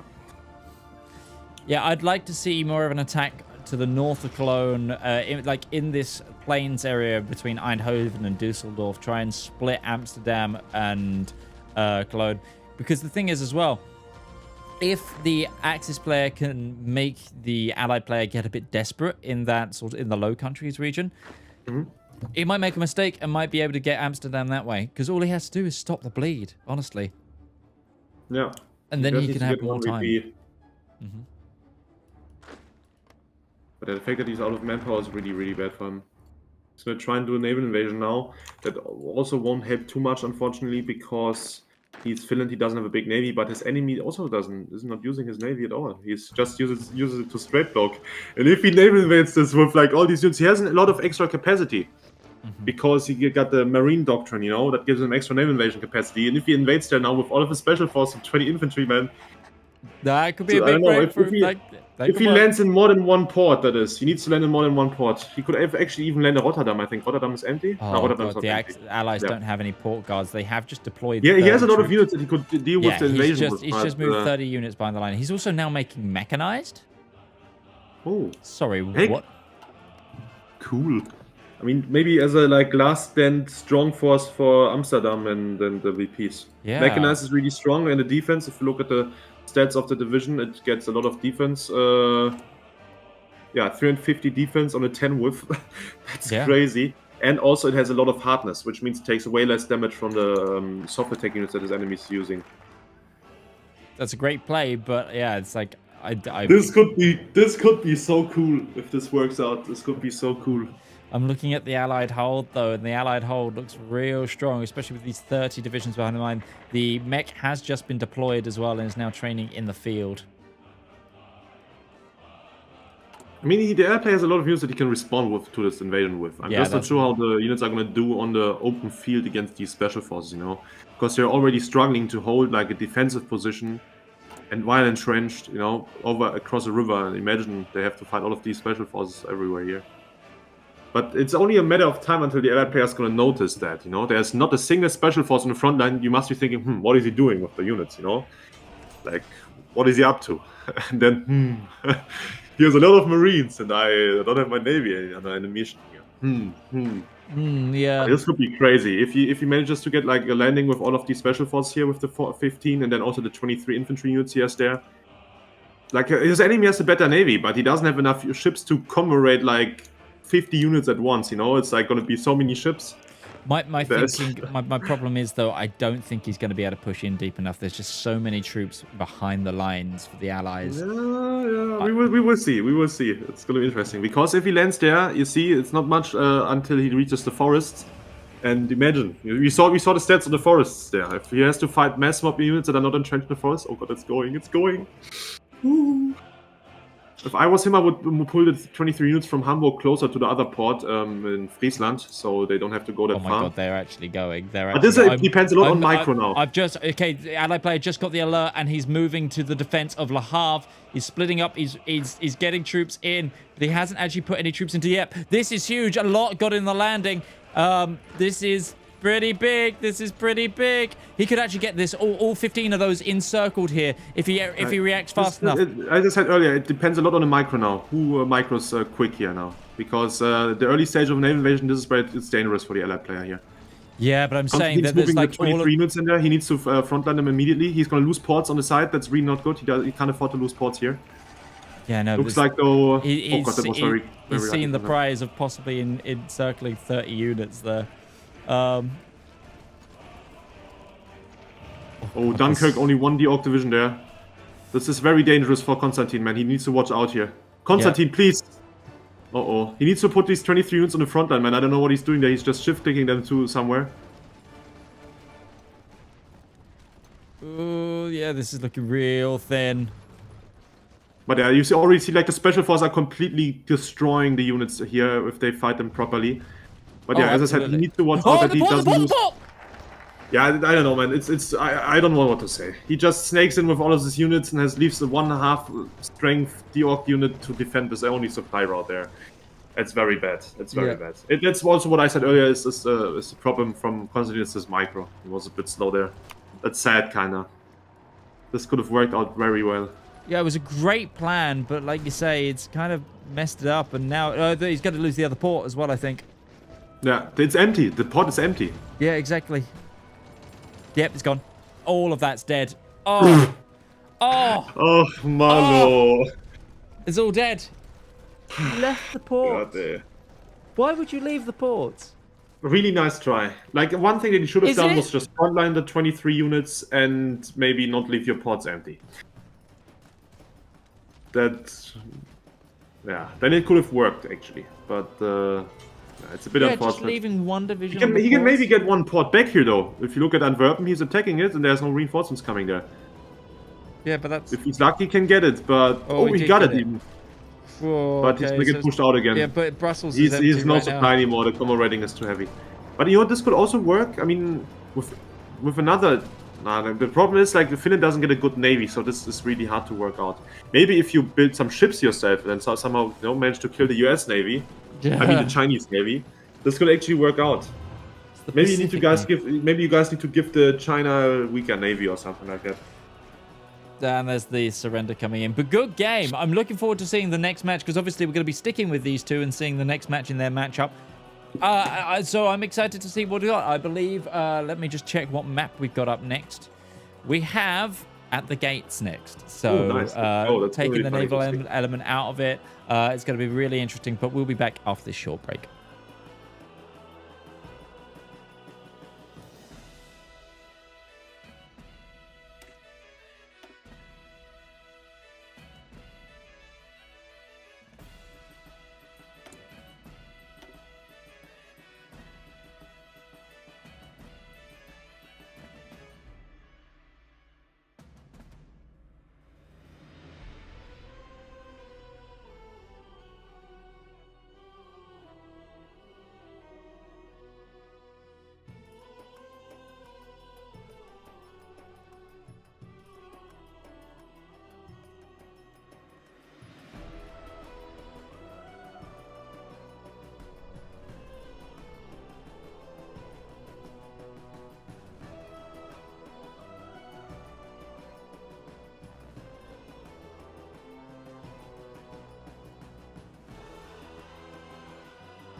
Hello, everybody. We're back with matchup 2 of this game. Obviously, right now I'm just following the chat, and like you guys are only just catching up to. They're just watching the naval invasion right now.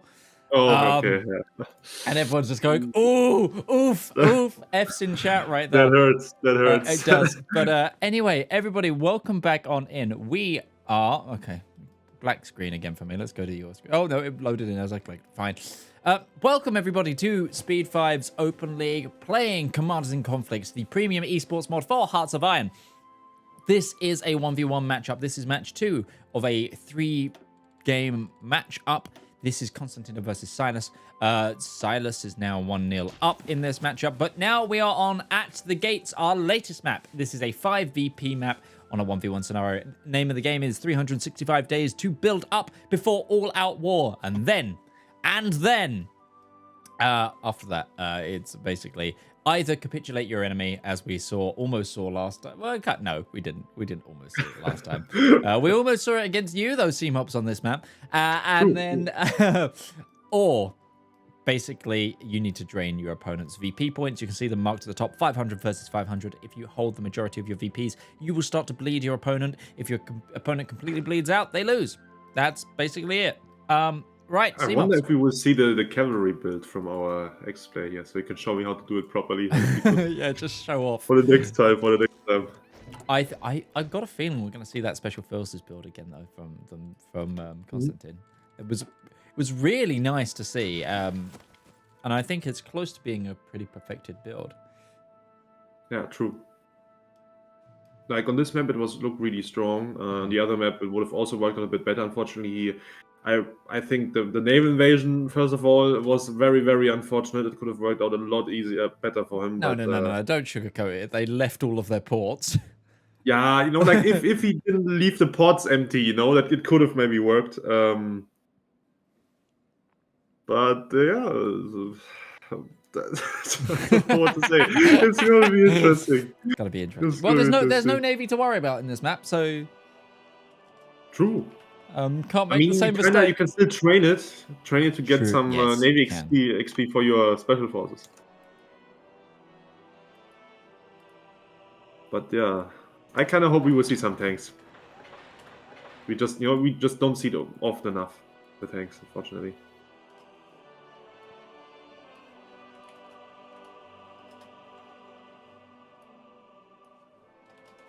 But yeah, right now both players putting all of their factories on gun 1. Which is the normal here, because you really need as many guns as possible to get as many units as possible on the field. Yep. I hope we won't see a mass mob war, but we might see a mass mob Japan right side from our ex-player. But from the other player, I think he will do the special force build again, because it worked so well against me, on this map. He might just do it again, because on the last map it didn't really work out, because his enemy had a lot of time to, just spam out tons of units and just entrench behind the river. In this case, it will be a bit different. So yeah, see how that works out. Industry again first for both players here. And yeah, the XP is converting. I mean, he's gonna build 3 and then he's gonna start converting. So approximately the half-year mark, which is gonna be interesting to see. I think last match our allied player Konstantin went for the civs first. So. Convert all my civs to mills build versus like a lot of civs late game build here. It's gonna be interesting to see. I'm just some of the comments in about the naval invasion scenario going on there were too harsh. It's over, man. AI moment as well. it's quite a good one. I don't know, man, like what he was doing there. If he was not looking there or something, but like it was looking so fine, but he just didn't micro quick enough, Like a lot of his units were just standing around AFK, especially when the 23 units arrived. He could have just made a front line, with those, and then just push with the good ones and just keep the other ones to defend in the front line. I think also maybe a split push to try and put some pressure on the VPs, like from the initial front as well, might have helped. Yeah. Just even if it was just like frontlining, just to try and trigger a response from the allied player. Yeah. But then again, Silas played well, defended well, and took the victory. Yeah, and hopefully Silas, for the next time he plays this map, will remember to garrison his pods. He had 30 divisions just standing around training, at least take a few of them and put them on the pods, If you at least have one on the pod, you can last stand it and then buy yourself a lot of time to send the reinforcements in that direction before your enemy actually touches down and then does something to you, I would say. Yeah, we're going now, 25th of January. Also, I need to really take a look at the what do you call MIOs. MIOs, because I forgot to upgrade mine. I think I only upgrade the one for the infantry weapons. But you start with 4 trade points on all of them day 1. Usually don't have that in vanilla or something. I completely forgot about that part. That could have helped me a bit more, maybe. I don't think it's that big of a difference though. But yeah, also what makes the Special Forces tree so strong on this map, I would say, is the modifier that makes the guns cheaper, the Bren gun. It gives you 10% production cost modifier, like 10% off infantry equipment and 20% off support equipment. And you need the support equipment for the cool support companies that give you even more bonuses for naval invasions and stuff like that. So it's honestly, the support equipment production cost is probably the better thing out of those. In terms of the thing that you don't get support equipment reductions in many places, and with how Hoi has been developed with the release of AAT, support equipment is so necessary if you want anything. Especially because also some of the support companies also give you attack bonuses for your line, infantry. For example, the Recon gives you 10% more soft attack for your support and line artillery. So it's really strong. If you have the support artillery in here, let's really quickly add that to this one. You would have 55, and just by adding the Recon company, which on top of the 10% soft attack bonus for the artillery, also gives you the what do you call it again? The Recon, which makes it helps you pick better strategies in the combat. Better tactics in the combat, and then maybe hard counter your enemy there. Even helps even more there. And the 10%, it's really a lot for the cost of just 10 support equipment and 40 guns. Exactly. Yeah, mills for the Axis, mills for the allies, so that's not unusual here. Oops, I get dragged away. One thing that we see again that's a bit different between the two players is that we have only one gun line for the Axis again, so probably just gun 2s again for the Axis, and the gun 1 and gun 2 mix for our allies here. Let me really quickly greet someone in chat. Greet someone in chat? Yeah, sorry. I know in the program that I use to read the chat in, I always get a notification, it's like a sound when somebody adds me or something. So. I had. Which one did you use? Because I have. Chatterino. Oh, Chatterino. Don't know that. It's really cool. I use one called Chatty because I'm so bad at reading chat that I have a thing. It boops me if a new message comes in at a cooldown of okay, it just goes boom. It's the old. It's like an old. Like a trigger sound. Actually, come on. This is. I don't even know if this is. Are you old enough to remember MSN Messenger? No, I don't think so. Okay, fair. So it gives me it's an old school message sound. It just goes dunk. Basically, as a thing of somebody's talking in chat, and it's been infrequent for a while. So just look up, basically. And I have it really subtly in my mix, and only I can hear it. But it's just because I'm so bad at reading chat because I get so focused on what's going on in front of me. I need something to pull my attention. Yeah, it's also sometimes with me, man. When I play Germany or something. And then, especially now with the MIOs, the game goes in 4 speed, and you need to design 10 different tank designs and air and navy, and the MIOs is just so much going on that I have barely any time to read the chat. Also, I need to scream at my teammates. It's just so much going on. Yeah, just go. You gotta have that casual teammate screaming. Yeah, it has to. Otherwise, it wouldn't be a Hearts of Iron multiplayer game. Yeah. At least one that I participated in. But yeah, only gun once right now for the Axis. He's gonna juggle the gun, maybe, or he already did. If he did, I didn't see that. Yeah, nothing unusual yet. What factions do you predict, by the way? I think we're going to see Combined Operations Headquarters from the Allies again. I just got a feeling that Constantine is trying something with the Special Forces, trying to like perfect those doctrines. So we're going to see those quite a bit. And we're still in those early stages of the league, so it's a really good time to test. I'm more intrigued as to what we'll get for the Axis. I've got a feeling it will be one of the mass assault trees, but I'd like to see something. It could also be Germany right side, you know? You get the cast there, you get the infantry bonuses, you get these super cool light tanks, you know, that you can use to not get pierced and shit like that. It's just with the amount of troops they're trying to push out, just absolutely spamming out these 12 Japan would be strong too, because Japan also gets the modifiers for the gun production cost, you get the bonus for the mass assault doctrine. Yeah, I think it's going to be a Japan pick by the looks of it anyway.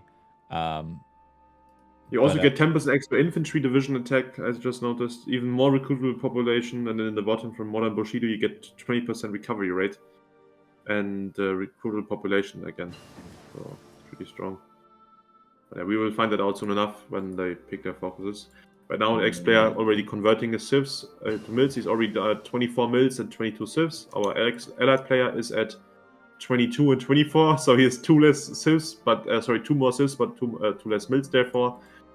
So yeah, I think like the converting of the civs to mils is only then worth it if you actually go for war economy and the advisor, because that makes it like 30% cheaper or quicker.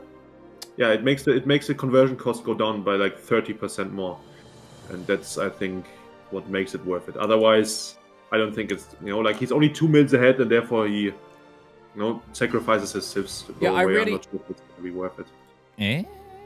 Hold on. We've got mechanized research for the Allies. Really? Cool. Yeah. Oh yeah, also tanks. He's going to go Canada! He's going to go Canada! Yippee! Go Canada. That tank tree, I love it. This is going to be interesting to see how long it will take our expert to react to that. But as of right now, he can't see anything, you know, like, because there's no tanks in production yet. But as of, you know, him putting the tanks in production, how long will it take him? I will record that. Intelligence agency is in, so he could see it technically. Yep. Okay, 5 on mech. Does mech count as armored? No, right? No, it doesn't. Oh, that's smart. That's smart here. Okay, it will take some time until the tanks get built. I think he still wants to wait 11 more days for the better cannon. Then he's going to design the tanks. And also, what I like to see here is that he's actually going for the medium cannon here. By the looks of it, you know, he's going to go for the one that you get below the anti-tank 2 tech, which grants us 32 soft attack, but also 20 hard attack. So you're not completely, like, you know, helpless against other enemy tanks. You know, you can use it against both. Yeah, and that's like a difference. You know, are you going to get greedy and build the SPG tanks and then die against tanks maybe if your enemy does tanks, but it's going to be better against info? You're just going to build a medium one, the normal one. We're not going to see an air build, because really, if the Axis are going Japan. If they're going Japan, he has an air designer, so he might air advisor, so he might actually be trying to go for some air or something. Well, we actually know we just saw survivability studies come in, so yeah, actually we're going to see. Right side, you don't get bonus for air, right? No. Was it left side where you get the bonus? I don't think you do get any bonuses for Japan, for Air Force for Japan. It's interesting to see. I wonder what he's going to go for then. I mean, maybe Finland? No, you also get quite a bit of manpower there from Zizou, and you get good doctrine, you get good generals. There's a lot of forests on this map. You get air. You don't get the paratroopers though, but by the looks of it. Yeah, so wait, are we going to see Germany then? Are we going to see a? I have no idea. But Germany would be funny because we have tank on tank combat, and our LRP is actually going for TDs. Wow! What? They have 37 soft and 50 hard attack. They're actually really good. Maybe they talked with each other and said, "Okay, how about we both do tanks or something?" Maybe, absolutely, maybe. As of right now, the medium tank he's building only has a very, very old gun on it. You know, it's like only the heavy machine gun on it, which might look a bit silly. But he's just going to do that until he gets a better cannon in, I don't know how many days. And then he's going to be able to actually refit all of those tanks. That's a really interesting piece of info there that just came in from Zero. Apparently, for the bonus to soft attack to apply to infantry, you don't have to have support equipment in your template. Yeah, it's the same with the flame tanks too. You don't actually need to have, you don't actually have to have the flame tanks in the division. You can just have it empty, you know. Okay, I'm gonna go report that bug to Paradox. Yeah. I think maybe you can change something. I mean, it's the same with if you have support artillery, you know, and you don't have enough artillery to fill it out, like you also don't get the stats from it. Maybe you can. I don't know. I have no idea. No, it's just the static modifier. That's the thing. The static modifier that gets applied by having that as a not because of the flame tanks that you add. I'll message some devs. Maybe. Okay. Somebody in chat understood what I meant with an MSN ping as well. Someone Pigeon in chat was just like, I think Pigeon is like 50. Oh no. No. Oh no. So you're not old yet, okay? You're still very young. I'm Just like me. I'm not in my 30s yet. I've still got some years there. I'm fine. I'm technically a Zoomer. Just about. When do you I never understood this stuff. When do you have to be born to be a Zoomer? I'm literally the first year to be classed as a Zoomer, which is 1997. Okay. So you're a Zoomer. Actually, yeah, you're a Zoomer. You're not whatever is Alpha generation, the new one is, which is if you're born after 2010. Gen Z, right? Gen Z. So we're Gen Z. We're Gen Z. Ah, we are Gen Z. Okay. We're Gen Z. There's actually a generation after us, which is. This is the problem with. Okay, I'm gonna go on a bit of a rant now. So this is one of the things of for a long time, people used Gen Z and millennial interchangeably, but it's actually completely wrong to do that.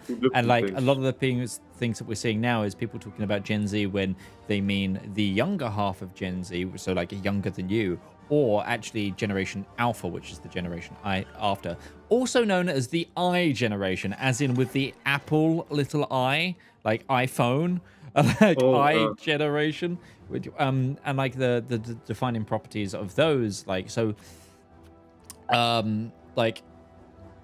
Gen Z's the idea is internet technology widely available in the home. That's kind of what that generation. That's the newest generation. I know, and then the generation after us is smartphones widely available for everyone in society, kind of thing, and smart technology. I mean, I didn't have internet available in my home until I was 15. I think we had no internet at all. So maybe I'm still one of the even older ones then. Well, even though I'm not born there, I'm just in the wrong generation. It's one of those. It's a generalization for sure, because obviously different continents also develop differently. It's different countries like Germany is Stone Age in terms of internet and digitalization. I think my family had our first internet. We have Hungary. Hungary or Romania. Or Romania would be a great pick. Just saying. I think he's going to go for tanks though, because he's going to adopt the Panzer IV first. So he's probably going to go for the Hungarian armor, where he gets the medium tank. Yeah. Okay. I mean, there is tank destroyer. There's a tank destroyer template in Romania, so it could be really interesting. He can see. I can see there's enemies a lot of tanks. But no anti-tank yet. Yeah, it was 2001 was the year we first got an internet PC for my household. That's when I was born. Yep, I did that head bath. Already.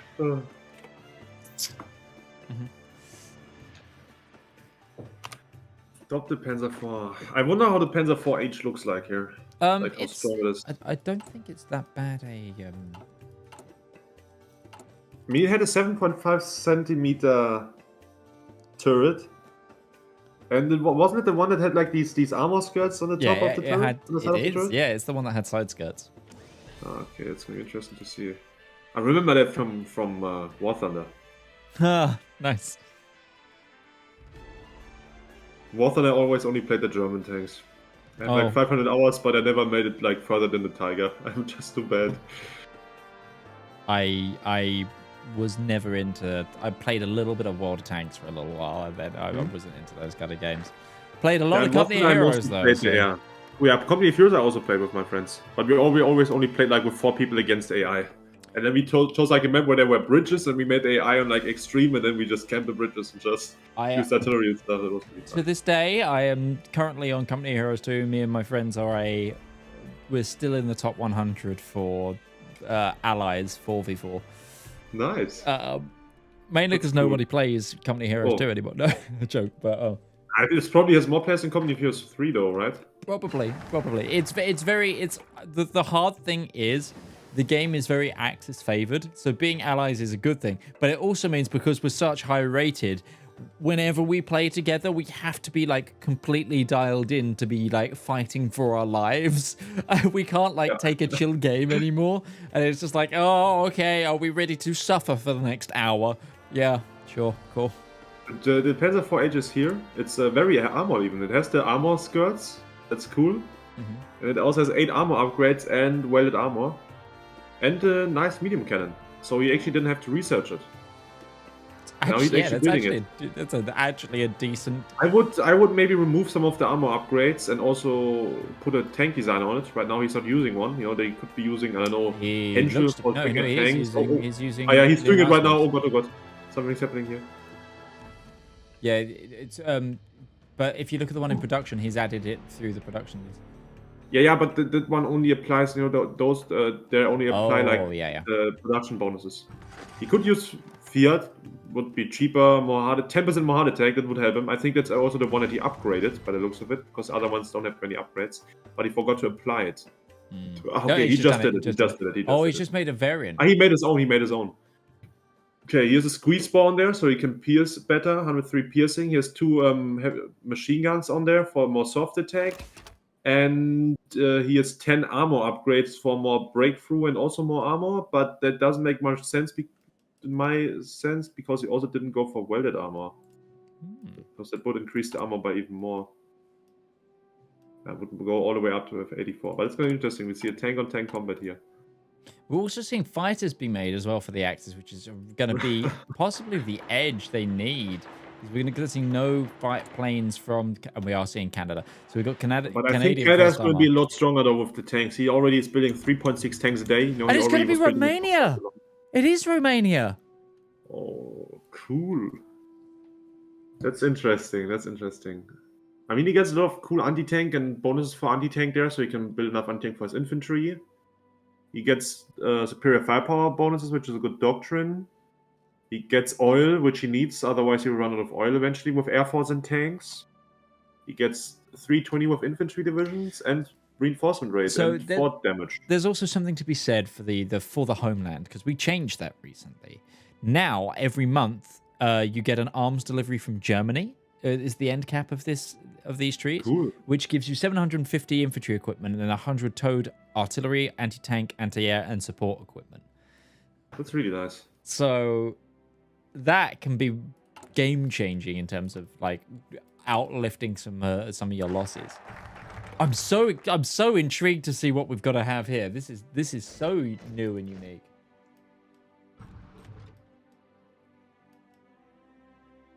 I wonder how it's gonna go though, because by the looks of it, our allied players can have a few more tanks ready.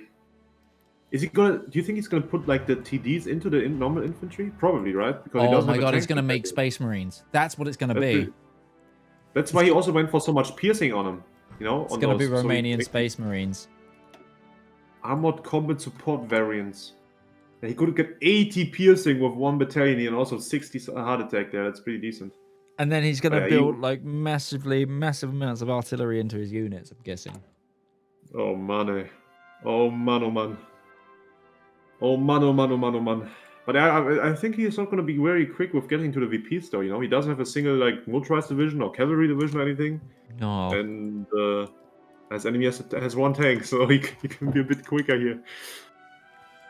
Right now, 41 was 85 units. He has 660,000 manpower in the field. His enemy only 350,000, but therefore he's going to have the tanks.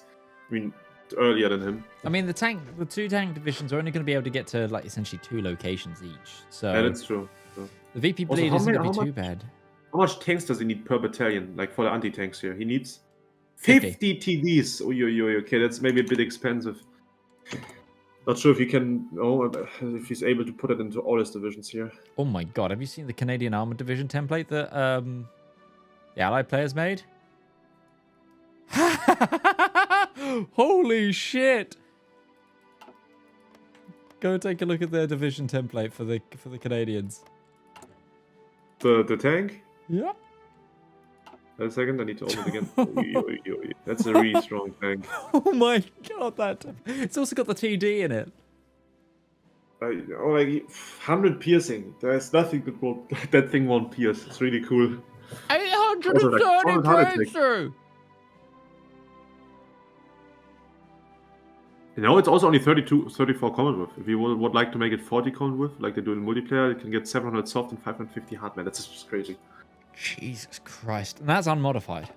Like, that's not with any combat modifiers. So yeah. And on top of that, he's gonna get 15% armor attack from the advisor. He's gonna get 16% more armor attack from his general, and he's gonna get 12% more attack from his field marshal, and 10% more attack from the general on top of that again. Mm-hmm. He's gonna get 15% more attack from Eisenhower if he picks that, and then I don't know, we're gonna see like 2,500 soft attack again or something like that.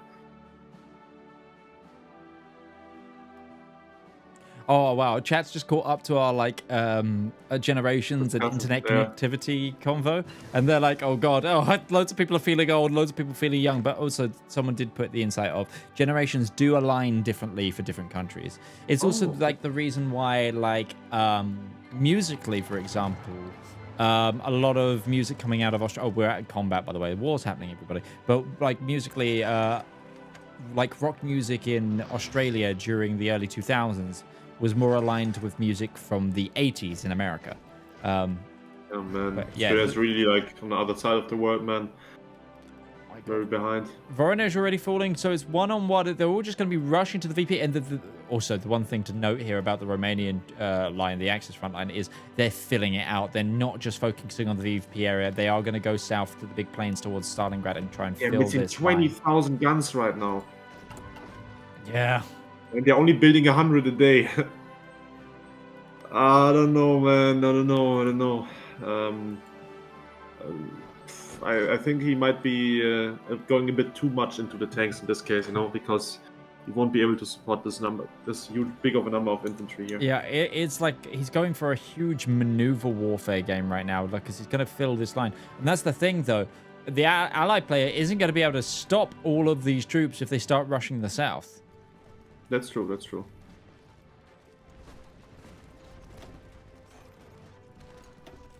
Oh, I need to look at the tanks in the north. Okay. 1,000 soft attack. Come on, give me one more battle. Please, get a battle that takes place in the daytime so we can see the full potential here. God, I need to make sure I get the artist that's been doing like the upgrading the art for this mod to change the general template for Harry Harwick Foster. Wickwire Foster. It's it's a placeholder I made ages ago. It's really sketchy. Where it was a black and white photo that I made colored. It looks good though, like for being black and white photo colorized. I mean, it's a very dodgy job compared to all of the other like actual icons we get for. Oh, the Romanian infantry can't pierce the tank, and the tank has really good stats. Spaghetti-o. God. Oh, God. Look at the soft attack in that tank in the south. God, that was, God, those are going to be tough to beat. Yeah. I don't know, like what the Romania players' plan is here. To be real with you, like he is building on like half of his military economy is on tanks, but he is not really using them yet. And he's still missing 20,000 guns and only building 100 a day. He's probably losing more right now with these assaults than he's actually getting.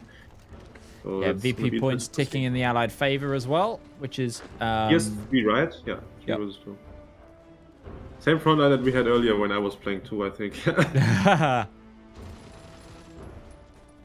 But hey, his infantry, the Romanian one, has more stats than mine. And my cavalry had. I respect that. Even though they're half equipped. Oh, but I see a snake in the south? Okay, he's just walking to Astrakhan. He's not really snaking there. 48 mils for the Axis. How much for the allies? It's 46. So the Arab player is slowly catching up here, even though, you know, like he's not converting his civs to mils, he's just building them normally. He didn't do a single civilian focus yet. But therefore he's doing the focus to get more tanks, which makes sense. You know, the tanks, you kind of want to have them in the field as early as possible so you can deal damage to your enemy before he starts getting too much stuff to counter those tanks with. He's going to get the second one, the Polish one, in 4 days. He's building mech too, right? Yeah, he's building mech, so all of his tanks are going to be mechanized. It's just crazy, man. Good stats on those tanks, man. There's the little light tank destroyer template coming out for the Romanians. Oh. It's okay. It's okay. How much stats does it have? Yeah, that's, for the light tank, you know, it has almost as much heart attack as the medium tank there. Got For 100 piercing as well, which is, you know, not to be sniffed at. interesting. Also, the light tank only costs like 5 IC, which is pretty cheap. Like, oh, but okay, the TD also only costs 6. Never mind that. But the TD he's building, it like has more soft and hard attack. It has a 44 hard attack, soft attack, and only 25 Just hard attack. converted the template to one with medium TDs in it as well. Oh, nice. It's like a mix now, no? Yeah. Yeah, I'm not sure about the template though. You know, it lacks a lot of breakthrough, so it's going to be hard for it to go into the offensive because he's only using TDs, and TDs usually don't give you much breakthrough. No. Get that from the normal tanks. In the meantime, he's getting farmed in the north there. Thousands of attack we saw there on the tank. 1.4k soft attack there. Oops. That hurts a bit. That hurts a bit. I love catching up on chat and catching up on our conversations there. It's just like, oh, KOTOR is very fun to play. I destroyed only 3 keyboards playing it. Oh dear. I think that's the same with me in Counter-Strike. I think I like destroyed really? one keyboard playing Counter-Strike, yeah. But it was like 7 years ago, something like 2015. Oh, 2015, the year I went to university. Damn. And you're really old. But 2015 was like 2016. Oh, those were some nice years. When was Pokemon Go released? It was 2016 too, right? Or 17? Oh god, I don't remember. I've got a Team Valor like trucker cap somewhere in my house. I remember that was so funny when we were playing Pokemon Go, walking around in the streets. You know, there was like some dude in the car driving by and just screaming at us, like because it was like Team Yellow, and he thought that we were attacking his arena or something. It was like it was so, I don't know, it was so random. But everybody was playing the game then, man. We were even like, we spoofed it or something. No, we didn't spoof. What do you call it? We downloaded the game in Europe, even though it wasn't out in Europe yet. I can't remember. Ah, yeah. And then it was really funny. It was really funny. Yeah, 12,000 guns left. Like gun stockpile missing only. And let's see the north. Tank combat in the north. Oh, How's it okay. going? How's it going? It's a bit one-sided, I would say. The tank just kicks Oh him my off. god, look at the Canadian tank stats. Look at those Canadian tank stats. Click him. Oh my god, he's just destroying him. It just okay. It retreated. I thought he would like the out in a second there. And like what the expert needs to do is he needs to put all of his tanks together. You know, he needs to have them on one tire so they fight them all at once, one by one there.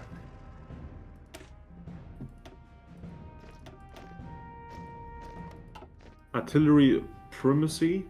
So he's gonna get very cheap artillery now. Also a lot of stockpile there for free. Does he have line artillery units? Yes, but no anti-tank, no anti-air. I mean, But one he of the doesn't- really nice things as well about the Romanian tray is siege warfare. It gives all of your generals urban assault specialist. Oh, that's really cool. It also gives you bonus against forts, right? Mhm. That's really good. Oh yeah, I just noticed that. That's crazy. That's really good for urban, especially on this map. You know, all the VPs are cities, so.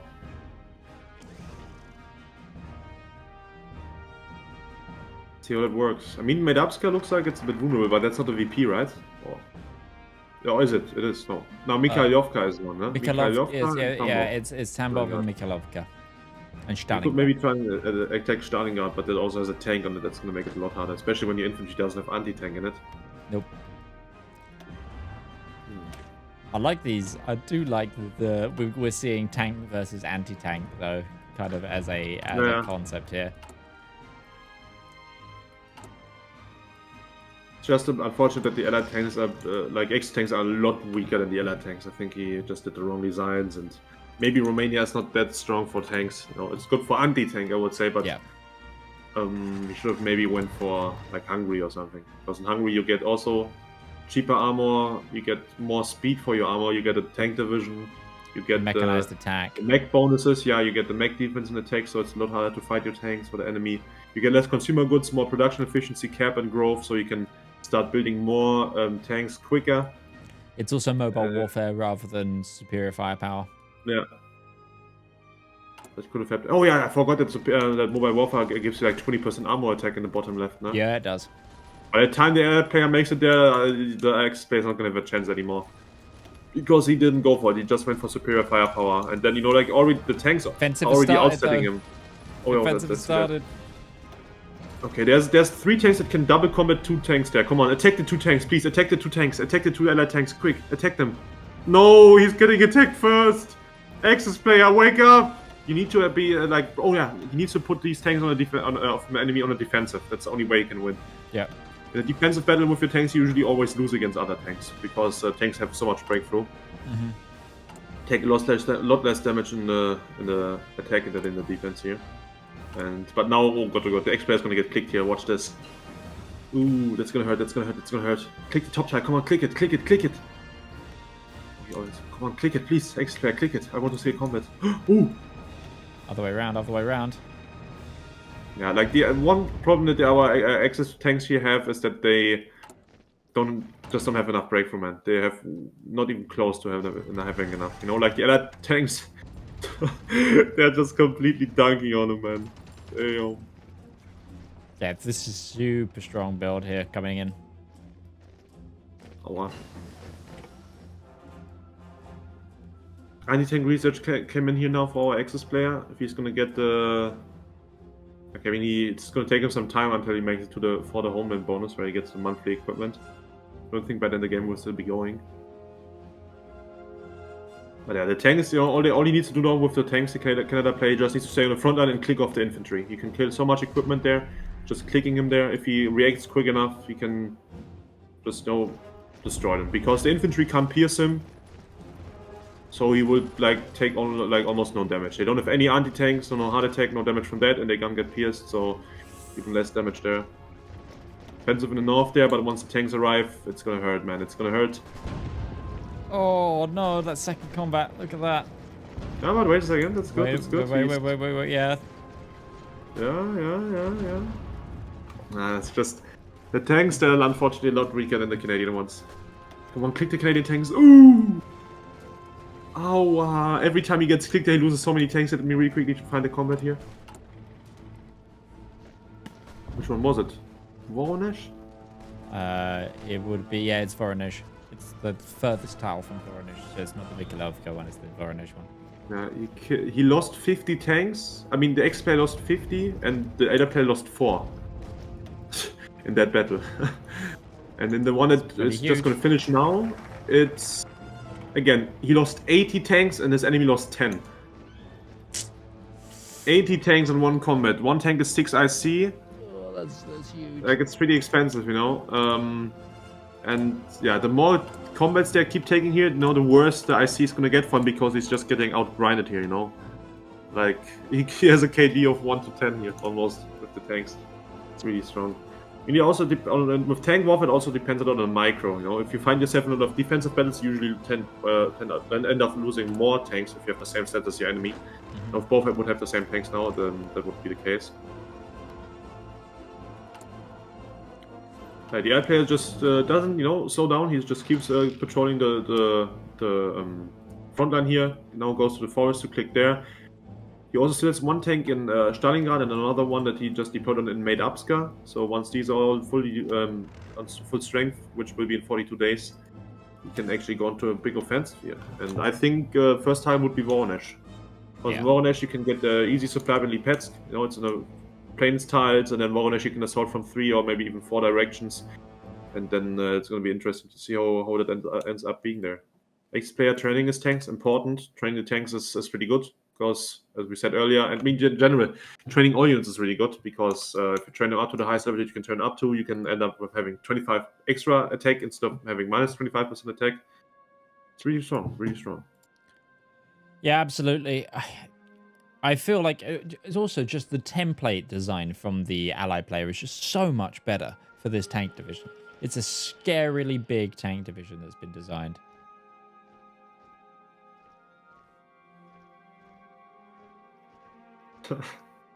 Oh man, he also converted the Polish tank division to the new one that he has.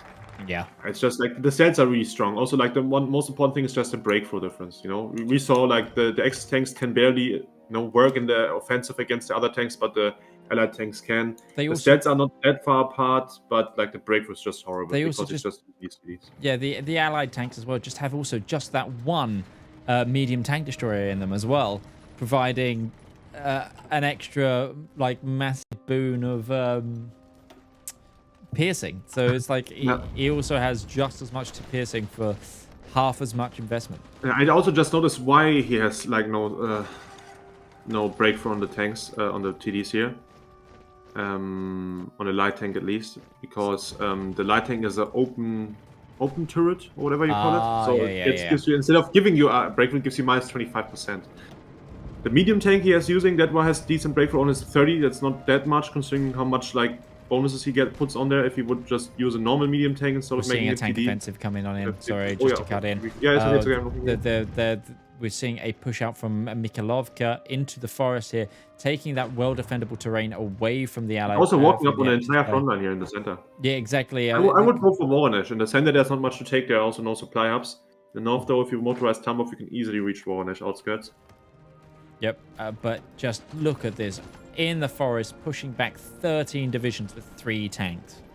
Yeah. I mean, the big problem for the X-Player is still that he can't pierce those tanks. Anti-tank would help him a lot here. The units, would deal 50% more damage immediately because they can pierce them, and also they would have some hard attack. He's got quite a lot of anti-tank in storage as well, is the thing, because he got it from the focus, right? Get it from and then if he completes, I mean, we're a while away from him getting to For the Homeland, but he'll get 100 every month for the Homeland as well, and that takes the most recent design. But there's a counter-attack off the tanks. Look, the tanks are winning the combat. Damn! Come on, no, you need to follow up on the tanks. Oh, okay, never mind. Now he finds himself in a defensive combat again, which he will lose. Let's see really quick how many tanks there was in that battle. Yeah, 90 tanks to 14.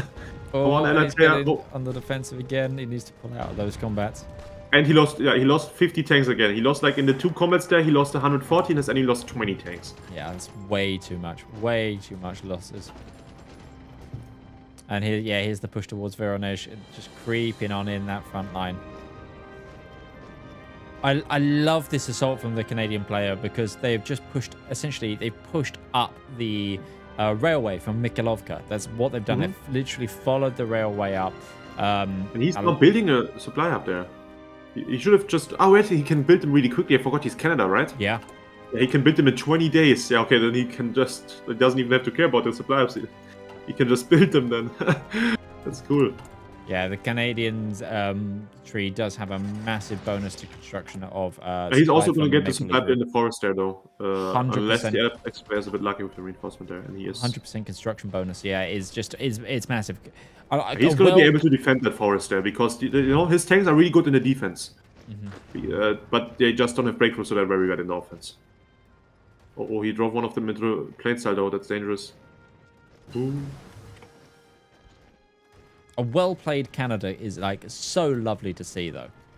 Yeah, that's true. I mean, one thing that would help the X-Player so much is if he would just add anti-tank to his infantry, because his infantry is stronger than the Allied infantry, because he has the superior firepower doctrine, he has the better artillery, he has the better infantry generals.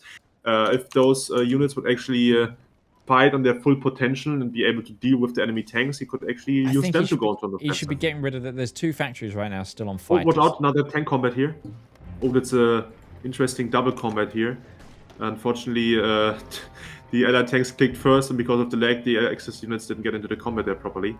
So he could fight them one by one. And now he's going to get clicked again. Oh no. But you know, the forest is looking okay. It's looking okay. No, it's not okay. No, it's not. Yeah, now 1 tile away from Voronezh, essentially. Yeah, and 9 days away also from the supply being constructed here for the Allies. Oh, sorry, 10.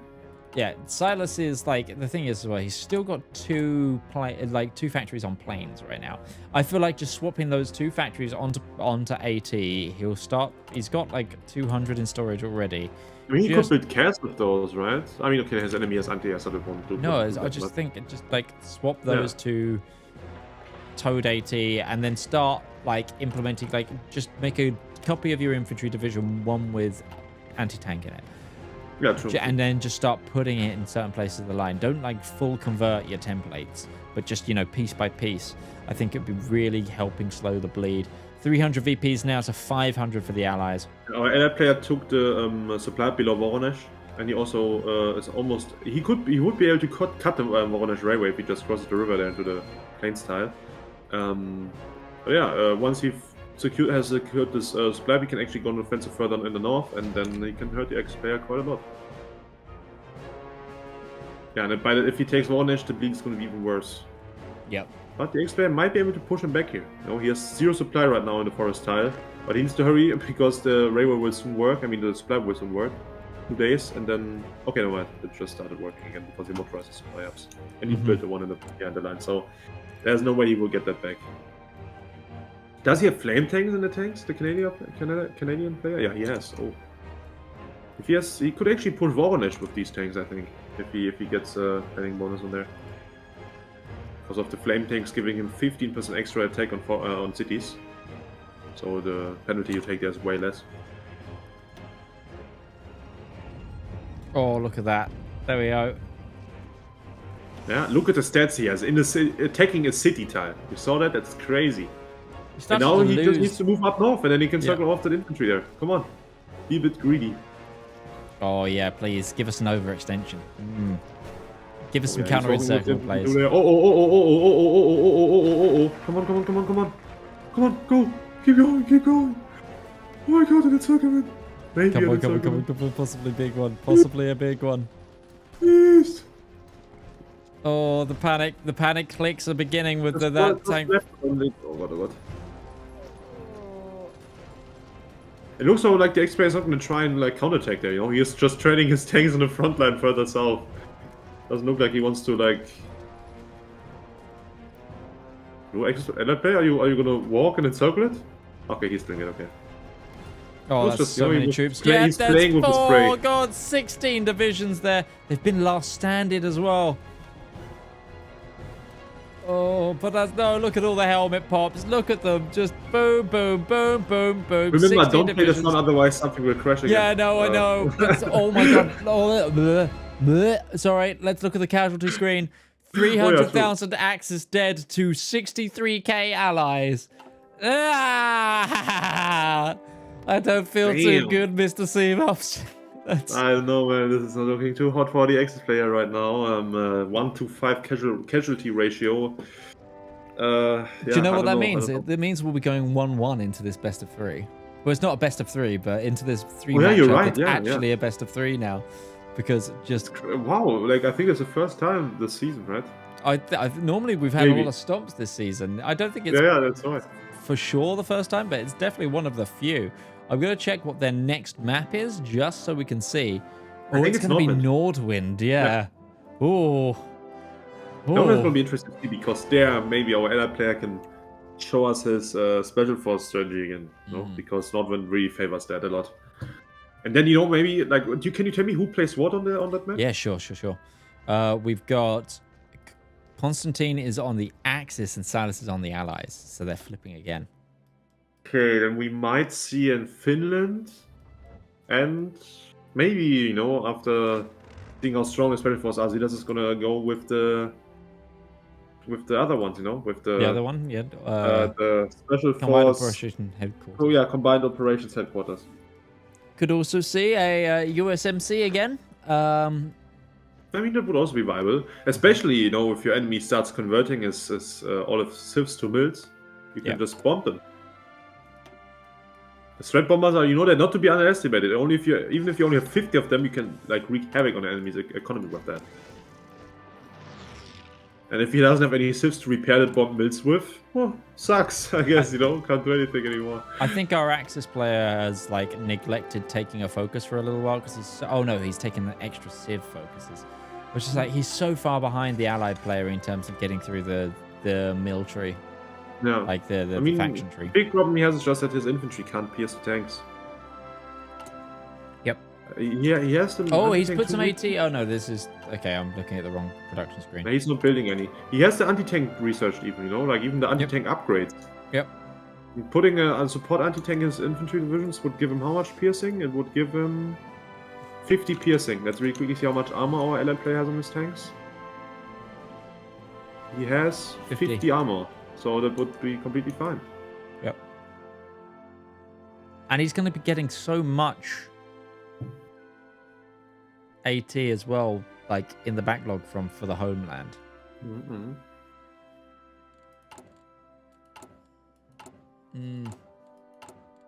He should be doing, like I said, he should be creating a unit, like not putting it in all of his line, just put like the infantry that is supporting his tank divisions should have AT in it.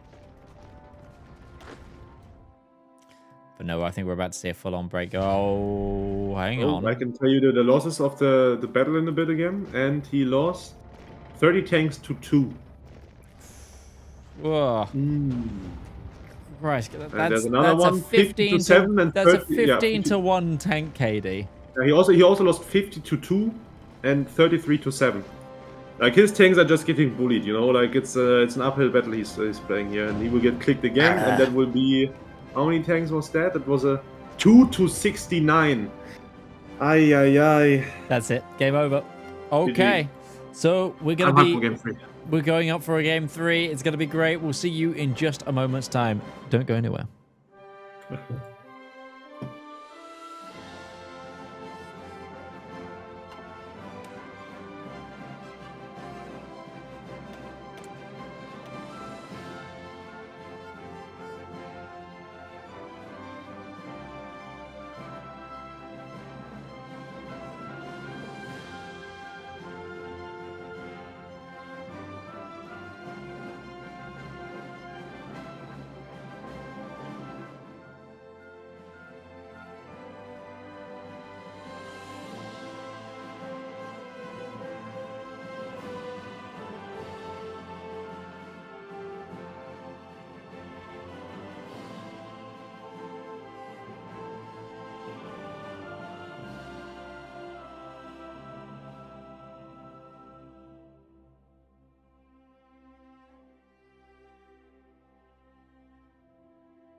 Hello, everybody, and welcome back to Game 3 of this match-up. It's Silas versus Constantinder. We are on Nordwind. So yes, hello and welcome. If you've never seen this before, welcome to Commanders in Conflict, the premium esports mod for Hearts of Iron 4.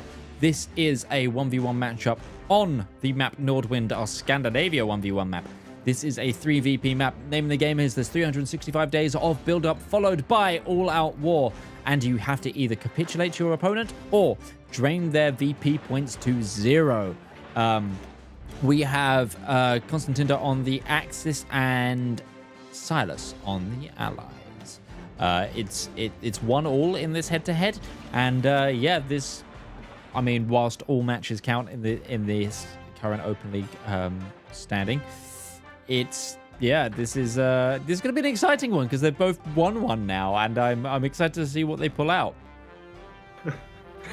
I hope we will see a lot of special forces and maybe even some Navy combat. This map Navy is really important because like 3 of the 3 VPs are on the coast, and yeah, if you can threaten your enemy's coastline, never invade them everywhere, you can also maybe take the VPs in a really quick succession there. Also, the enemy's capital and the enemy's coastlines are extremely long on this map, you know, like all of the VPs for our Norway player and for our X player are all on the coast, so you can maybe even cap them by just landing on the ports there and capping. Yeah, can be interesting too. I have not seen it yet, by the way. Like someone who just invades all the ports of the allied player and just caps them, you know. I think it's really difficult to do from what the allied quite players. A lot of VPs too. Yeah. It's Göteborg, Oslo, Bergen, Trondheim, and then a few more.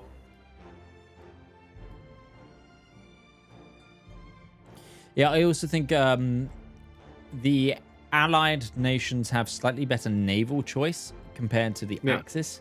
So we often see a lot more naval dominance from the allied side of things. But that being said, I think, I'm not sure of the win rate on this map anymore, but I think it's still pretty even, 50-50. Oh, that's good to know. That's good to know.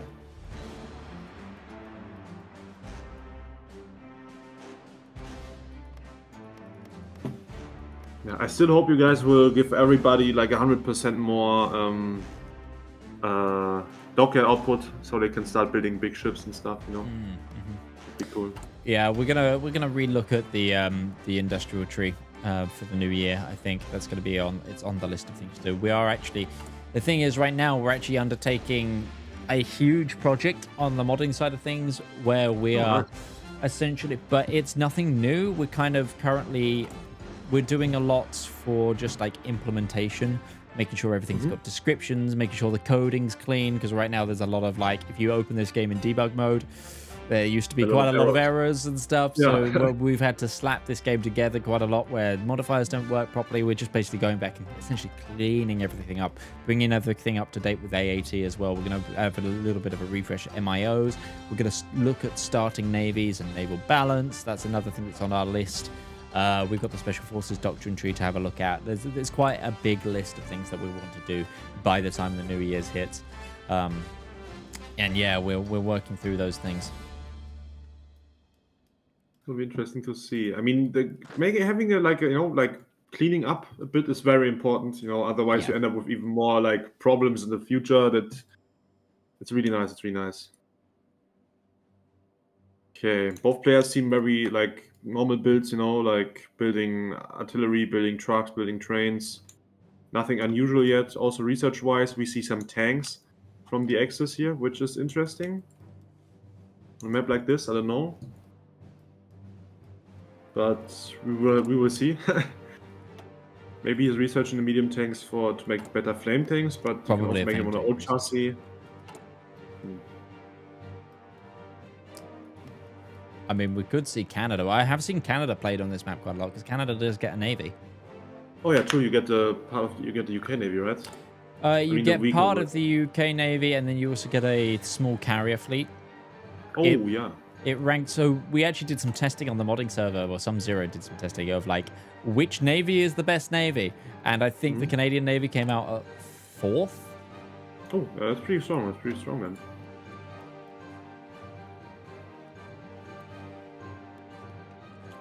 Number 1 was the Japanese. Number 2 was the US. 3 was UK or Italy? I can't remember if it's UK or Italy. I mean, the Japanese one is also like with the Yamato, it's just strong. You know, the carriers can't really kill the Japanese carriers because there's a super heavy battleship in front of them that you need to kill first, and that one really survives a lot of hits. We are very much still paused though right now, so it's it's kind of hard to commentate on. Yeah, I think I would like to see USMC versus Japan. I think that'd be a really interesting battle. I mean, the Navy combat is just like, I love it so much. Yesterday, you know, I casted the tournament game in a like big lobby with 30 players, and we had like a USA that built 250 dockyards, and the Japan that built 120. And Japan in that mod gets a lot more dockyard output, so he also had a lot of ships. And like, you know, the war started, and all of a sudden there was a like all-out naval battle between like hundreds of 400 ships from each side, like fighting there. Like, it was just crazy. It was crazy. You know, also in that mod there has like a limit. You can't just have a huge dev stack of ships. There's like a command limit of like 100. And really? and every ship, depending on how big it is, gives points. Like a carrier has 8 and the destroyer has 1. That's cool. And then, you know, you need to have like multiple task forces, and you know, like task forces are meant to counter different like fleet types. You know, like you have one with a lot of light attack, and one with a lot of hard attack and torpedoes, so you can fight against capital ships and stuff like that. You know, and then it's like was really funny. I need to make a clip of that too, because it was like only like a minute, but it was just so many naval battles. It was crazy. Okay, the game is underway though now. Fully, we are seeing we've got a intelligence agency already being leveled up for the Axis. Same for the allies have built theirs, but they're not leveling it right now.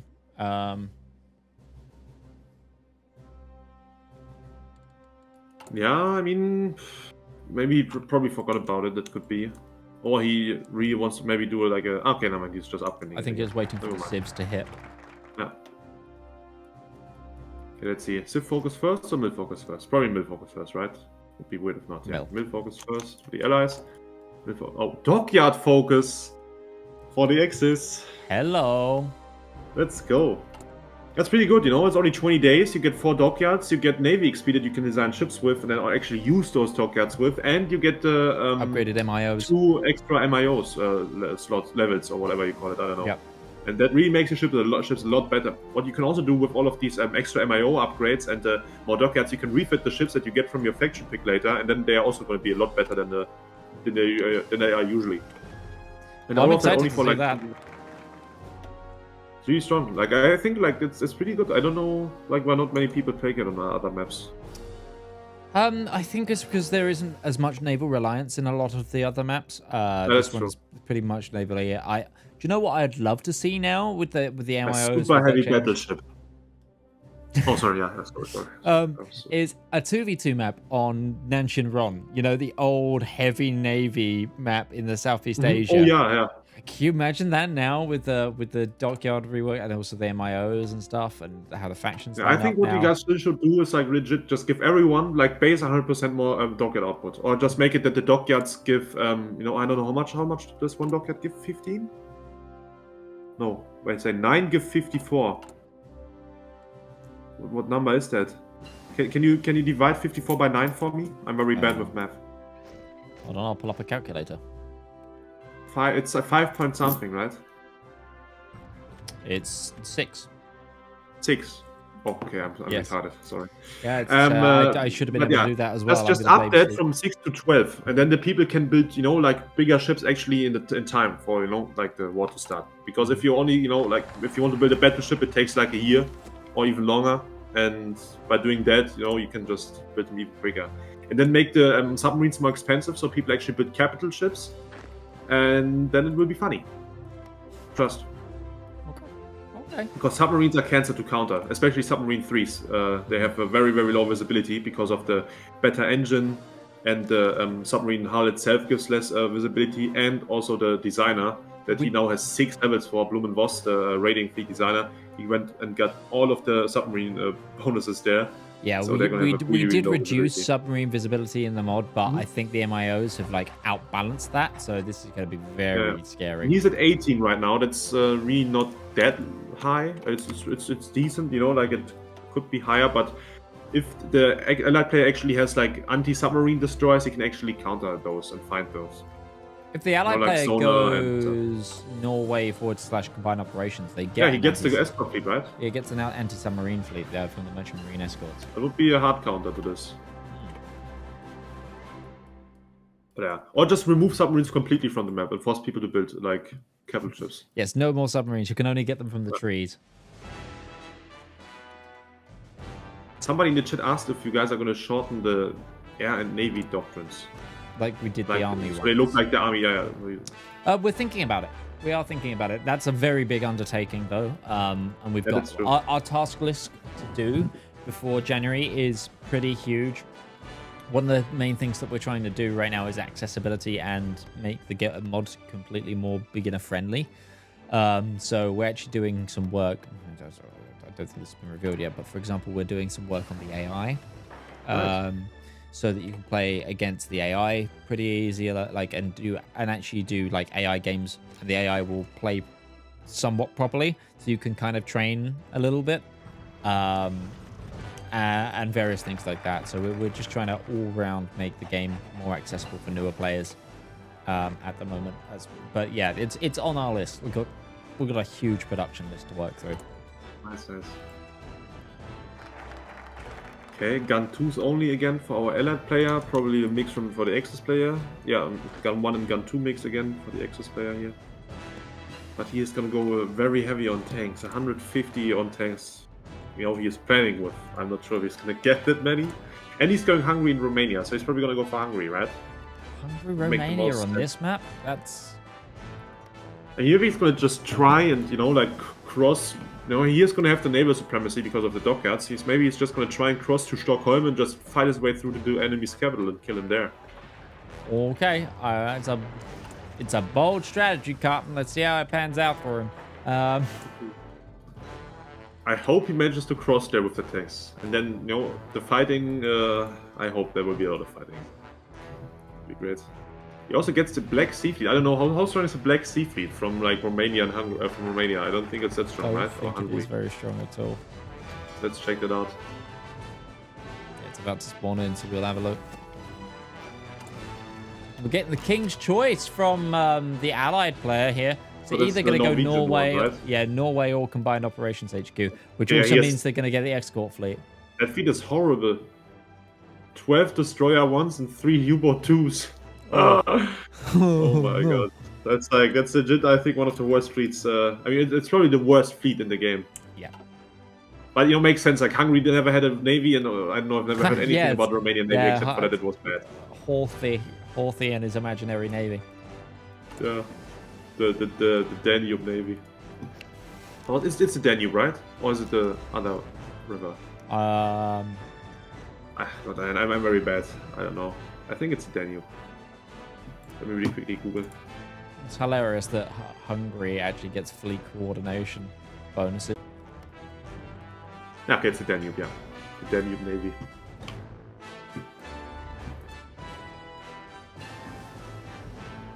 They have built a lot of submarines, though. Yeah, like he has like 9 dockyards. Submarines are really cheap because of the designer. In general, submarines are really cheap. They only cost 800 IC. And there's no efficiency he needs to build up, so he can just constantly, you know, like immediately working on full efficiency. Yep. It's really cool. One thing that he also needs to go for, which I don't think he's going to go for though, it would be the snorkels. Oh, it's only 70-day research, but also the... Yeah, banned. Oh, okay, sorry. Yeah, they're banned. Didn't know that. Oh, yeah, because that would make these things even worse to deal with. And also, like, doctrine. Like, once he manages to get more doctrine here, it's like, submarines are just so cancer. It's incredible.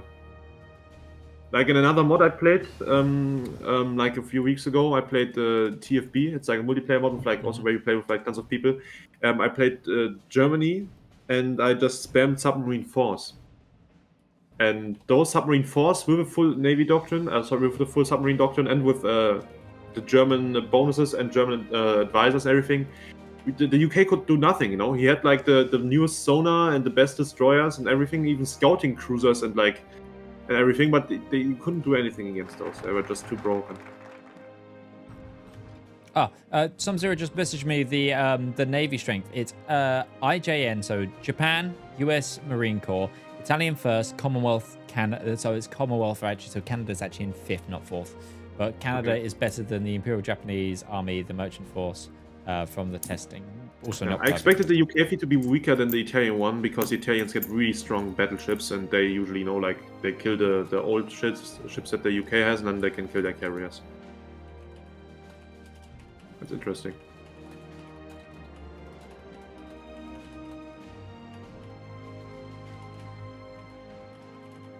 He's gonna get the. I mean, the Hungarian medium tanks are actually gonna be decent, you know, because they're gonna be so much cheaper, 15% cheaper, and also 15% quicker. And he's gonna get another 2-year head bonus for medium tanks, so he could actually research 1943 medium tank. Not sure how much better that one is. Okay, it's really not much better. Nah, it's just has a bit more armor and more speed. That's it. More reliability by 20%. I mean, it actually is slower. I mean, it's only quicker. I mean, it's hard to see because this one is only quicker because he has the designer on it, you know. Yeah, but yeah, reliability is about 20% more, which is pretty. That's pretty big. Yeah, that's true. That's true. But yeah, we're seeing horses come out here from the Axis powers. I wonder. This is gonna be funny, man. Like horses and just tanks, you know, like to rush because these tanks are gonna be so quick. Versus loads and loads of infantry. He's gonna go for the Turan 2 tank division. He also has a medium tank designed already. He's only SPG tank with good armor, 58 armor. Not sure. I think that will still get pierced if the enemy goes for anti-tank. Let's really quickly check all of his enemies going for anti-tank because he can now see that his enemy has like 30 factories on tanks and he is building light tanks only. So, yeah, I don't know. Improved light tank? Why? What, for recon, perhaps? Yeah, for recon. But I'm not sure. It's gonna have 80 piercing. I just don't know how much piercing you end up getting from those because you only need recon. You get 5 piercing. Nah, okay, maybe it's bugged for me because I'm, you know, observer mode. That's true, yeah. Could be an observer bug there. The field marshal you get for Hungary. I think he looks like Mr. Potato Head, if you know who that is. Hungry. Yeah, the one from Toy Story, right? Yeah. Yeah, a bit with the glasses and the beard, yeah. Yeah. You know what I was completely like astonished about that like Toy Story and Monster Incorporated or whatever it was Monsters called. Inc. Yep. Yeah, those movies are already like 25 years old or something. They're like from 1999 and 2000 or something like that. It's crazy. Like they're extremely old. I'm not sure. I think Monsters Inc. was even older. I think they're post 2000s. Let me really quickly check. I think Monsters Inc. Toy Story is 90s, I think. Yeah, okay, Monsters Inc. Yeah, Monster Inc. is 2001. Yeah, and it's the same age as you. God damn. Toy Story is 1995. 95, okay. 95! It's older than me. I didn't know that. I didn't know that Toy Story was older than me, but Yep. Okay, paratroopers here coming in from our allied player. He's dropping on Narvik and on Stockholm. Unfortunately, not on the crossing though. So if our expert gets enough tanks or whatever, I don't know. What is this gonna? It looks like he's gonna go for the north first. So he's gonna work his way. Oh, Stockholm has fallen to paratroopers. Yeah. That's a good early drop. That's a very good early drop. Oh, if he's fast, he can jump from the Narvik airbase to Luleå as well and get all 3. That would be cool. That would be very cool, even if it is like a suicide run to just get a few more points. Yeah. I mean, you can like buy yourself some time and know your enemy. Because you know, it's like the enemy has to cross a river there into a very snowy, deep snow, very cold forest. So it's not that easy, especially not with tanks. But the cavalry is advancing. The tanks are not fully equipped yet. They are still missing a lot of equipment. I think they're missing guns or something. I know at least they were moving extremely slow. And he has his tanks half motorized, half cavalry. Sorry, half tank, half cavalry. So all of the extra speed actually doesn't do that much because they're getting slowed down by the cavalry. If he would have motorized, let me quickly see how much I don't it think he's would be. building any trucks, is he? No, he's not. But if he had motorized, it would be okay. Only a 1 kilometer an hour quicker. But that's really cool because you can do that. You know, your cavalry is extremely strong in Hungary. Well, so He is your doesn't even have motorized and the mechanized. legacy of Attila bonus yet. Yeah, legacy of Attila also affects motorized and mechanized as well. So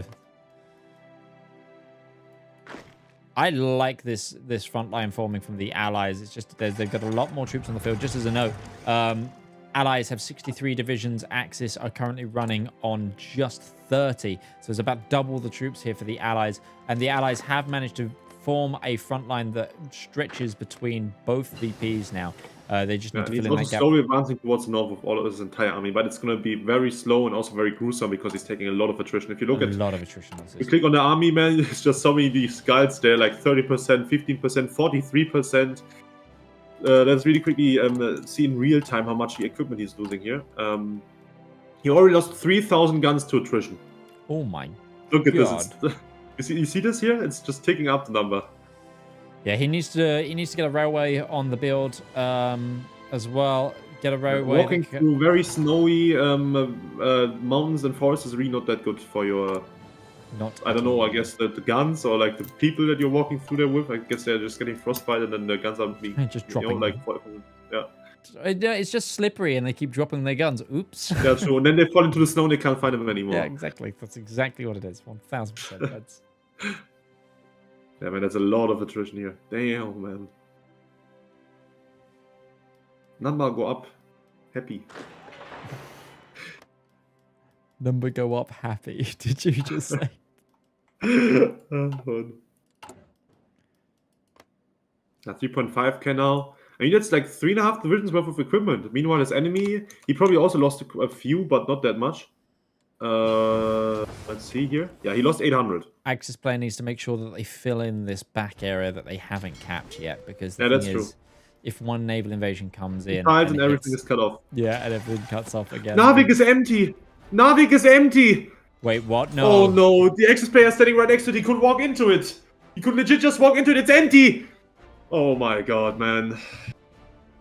Maybe he's being a nice, like a nice player and is not walking in there on purpose. Ah, look, the other player noticed it. Come on, man, Axis player, please. This would have been so funny if you just took the empty tile there. Oh yeah, Come that on, would've Axis been player, look so there, please. huge. Please! Oh, he's Well, noticed. started He's noticed. He's Yeah, but he's noticed. gonna get in there. The other player's gonna get in there. And Oh. that was such a big opportunity, though, man. It was very, I don't know.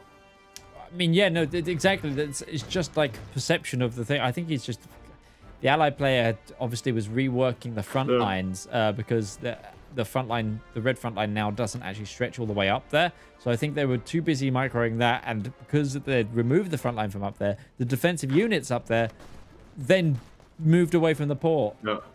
The cavalry is also not suited at all to fight in mountains. It's extremely bad to use cavalry to fight in mountains, but because he's outnumbering the defenders here by so much, he can actually push it.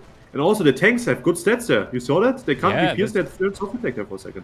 Those tanks doing real well. They're actually going to get into Narvik there. They're Carpathian gonna get... tanks. Come on. 20 hours. It's a last Oh, he's going to get there coming first. in. He's going to get there first. Yeah, he got Oh in. my god. Overrun. With the Overrun. tanks in the mountain. Tanks and cavalry in mountains, man. That's crazy. The legacy of Attila didn't even come through. But yeah, that's a... That's interesting. Yep. That is interesting. He's about to get the legacy of Attila bonus. These guys are going to be a lot stronger. Hey, Seamops, look, cavalry can work apparently. No, yeah, it can. If your enemy does no special forces by the looks of it. I need to write that down. Hilariously, the Allied player is playing the special forces build. He just hasn't built them yet. Ooh, there might be some cavalry units that are gonna get encircled too here though. But cavalry is really great if you have a lot of if you're microing really well, because you got just so much quicker than normal infantry. You can really quickly escape. Like encirclements, you can really quickly walk around your enemy and encircle him. Yep. So one of the big things here as well is just to notice as well, what's really nice about this play is this flip-flop of VPs. The bleed was happening heavily to the Axis. They're almost down 100 VPs. They're actually only down 50. Ignore me. But now the bleed is on the Allies, and the Allies have the pressure to retake everything. And this line's looking real sketchy. They're not able to push into the Axis that well. Legacy of Attila bonus is going to start affecting these defensive divisions here from the cavalry. But the supply is the main issue here. I think the Allies are really out of supply. The Alpine needs to start building a port on the coast, and he also needs to start getting Mountaineers there. He has Mountaineers there now, but they're completely out of supply. The normal infantry units he was trying to attack the mountains with only had 20 soft attack in the battles. Ugh. That's like nothing. That's like almost even less than the cavalry earlier, and he might actually get some encirclements in the south here, or he get encirclement himself. It depends if he micros, or who micros there, I mean. Yeah, it is definitely a battle of micro here in this sort of this mainland offensive just south of Wait, XP, you can get 6 units there. Why are you walking back, man? Yeah, I Oh, think mano. he's Okay, worried about leaving the he's supply playing it line safe. He's playing it safe. He doesn't need to, I don't know, do something. He can just sit there now and chill a bit and wait for his enemy to bring his Mountaineers to the front line and push. So I guess he's just playing safe.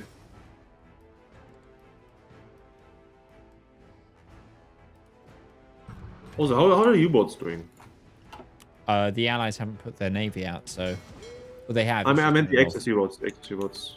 Oh. Yeah, he is completely surrounded everything. Like, he's everywhere with his navy. If the X-Player wanted, he could just navy invade all, like, the entire coast now. That could actually hurt him, because he's not garrisoning Mo Irana or something like that. The one port that supplies the entire front line here right now.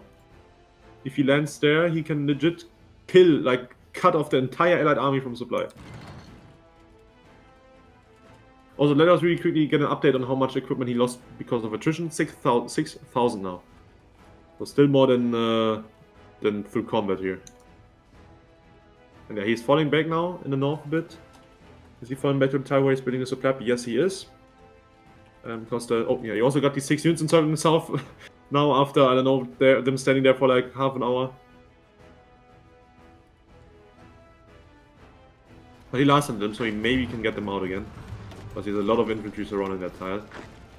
But yeah, even if he gets them out, they will all be extremely low strength, and they're only really, one of them is mastered anyway, so the rest will all die. And they're dead. Okay, never mind. A great play there from the Axis player. Yeah, good that he finally saw that encirclement opportunity there and actually used it, because these 6 units could have been, I don't know, 6 Mountaineers or something like that, you know? Yep. So that's pretty good for him. Also, whilst they've still got the advantage of having tanks to finish off those pockets, getting as many kills early is also really good. Just to check on casualties, Allies have lost 85k to 12k Axis, which is huge. Huh. 15 medium tanks a day already. Like, these tanks are extremely strong. We saw them earlier already. They have a lot of soft attack, 650 soft attack. Therefore, they don't have much breakthrough and also no hard attack at all. But his enemy doesn't have any tanks, so he doesn't really need hard attack. Nope. I just hope his enemy, remembers that his enemy is building tanks, build some anti-tank for himself. He's still not building any anti-tank, which I would still say is a mistake. He also has 1,000 light tanks on stockpile, which he's not using.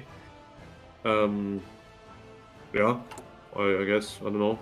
That might be also a big investment that he's not utilizing at all. Yeah, 1,000 light tanks not being used by the Allies. What's the How much play piercing there? do the Mountaineers have here? They have 37 piercing from the light tank support company. So that should be enough to pierce those tanks. It is... Yeah, it's enough to pierce them. So if we put these light tank support company in all of his infantry, which I think he has light tanks for, he would actually be able to pierce the tanks and then not fight so problematic battles here. And also with these Mountaineers here in the north, if he gets show bombardment full planning bonus, he can actually push the mountain there. Because tanks are not that good at defending mountain tiles, especially tanks with a low hardness like these ones. They only have cavalry support company, cavalry support and low hardness tanks. They would actually take a lot, 50% soft attack damage still, instead of, like, for example, in the last match we had 80% hardness there. Allies currently building a supply hub in Norrland, the sort of middle of Sweden here. Hoping to, I think they are going to go for an offensive, but I think they're trying to sort out their supply situation first, which isn't a bad thing. I feel like getting a better base of supply to be able to push across the front line is going to do them a lot better than just trying to push those mountains and extending the front line further. I have noticed, however, that the Axis have put tanks both in defense of Oh. Helsinki and also ready on Ireland. We Oh yeah, might see that would be tanks cool try if you to... managed to cross. It's going to be hard for them to cross though, because tanks crossing big straits is usually like they end up having like 0 attack or something. Yeah. But if he has some infantry or some cavalry that can help him cross, and then maybe he gets tanks across that way, that could help. It's going to be interesting to see how the Allied Montanese will do in the north. Unfortunately, only has 3 of them, which I don't really understand. Like, shouldn't he have way more? He went for double industry. Ah, okay, so he didn't go for the... he's neglected his tree to go in. He went Yeah, he doesn't have civs the first. capacity yet. Okay, yeah. He went civs He first, and really now needs he's to get gone the mills. capacity and the 10% extra attack. That would help him a lot, because then all of a sudden he has more special forces and he has better special forces. I think both our players are kind of expecting a long game here, really. But the Ally player's gone for it in the industry point of view.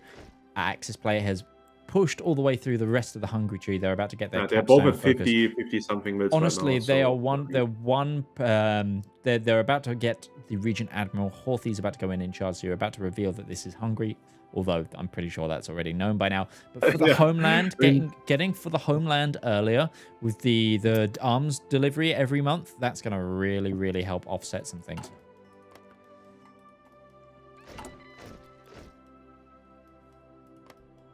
Can really quickly answer someone who asked me how he can join the league. Fran, if you're still in the chat, all you need to do is join the Discord server, head to open announcements, and then every week there will be a post that invites you to join the league in the next week. You know, there's a Google form that you need to fill out, either for 1v1s or 2v2s if you want to fight a 2v2. And then, yeah, you just wait for Sunday morning, and you get your lineups. Sorry, not your lineup. What do you call it? Your opponent. Yeah. Yeah, matchups, exactly. Then you know when you're supposed to play who, and you're just there on time.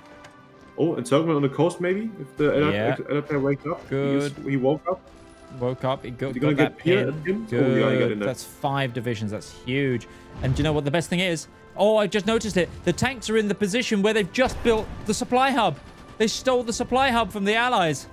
Oh, I thought that one was there the whole time, but that's no, that's not the one too they've hot for just them. invested in building. Oh, wow. You need to watch out, though, because the tanks are out of fuel now. So they're gonna get pushed back. And maybe then the cavalry gets encircled, unless the cavalry walks out of there in time. My game is just so laggy the whole time, like... Oh, it's 2-speed also now. I think I'll just keep lagging down the game speed. Oh, really? Yeah. Yeah, I'm at a ping of 600 right now, but sometimes, you know, it just, like, stops for me completely. But I think it's just my internet connection or something, because I'm having internet connection issues. Well, no, you're on the Parsec PC, though, aren't you? So... Yeah, that's... I mean, yeah. So but, your no, it's personal lagging. internet, so that's... Yeah, your Stockholm is apparently lagging right now. Damn. It's a shame.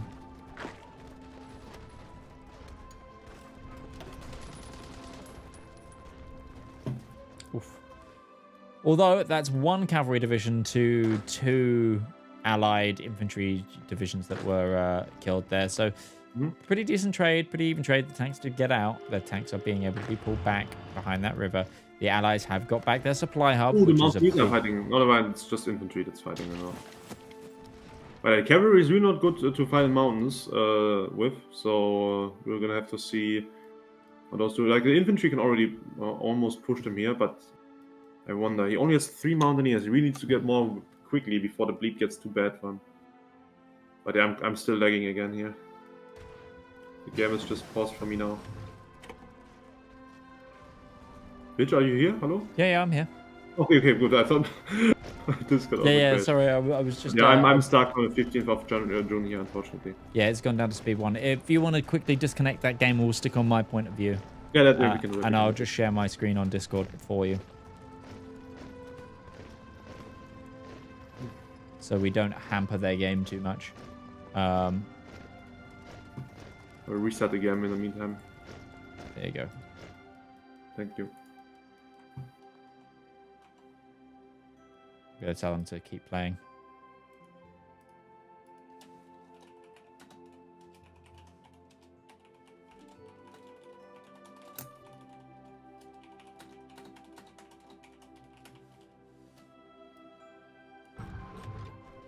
Let them both know.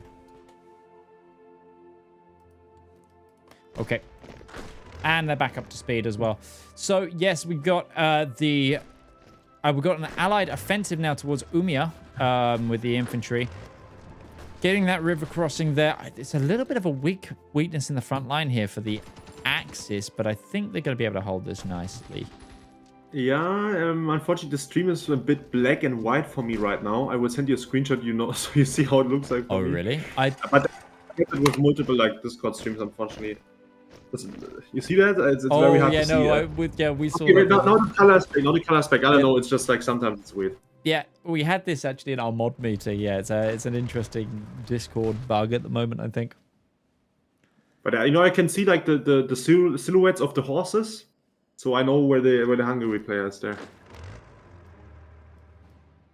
Yeah.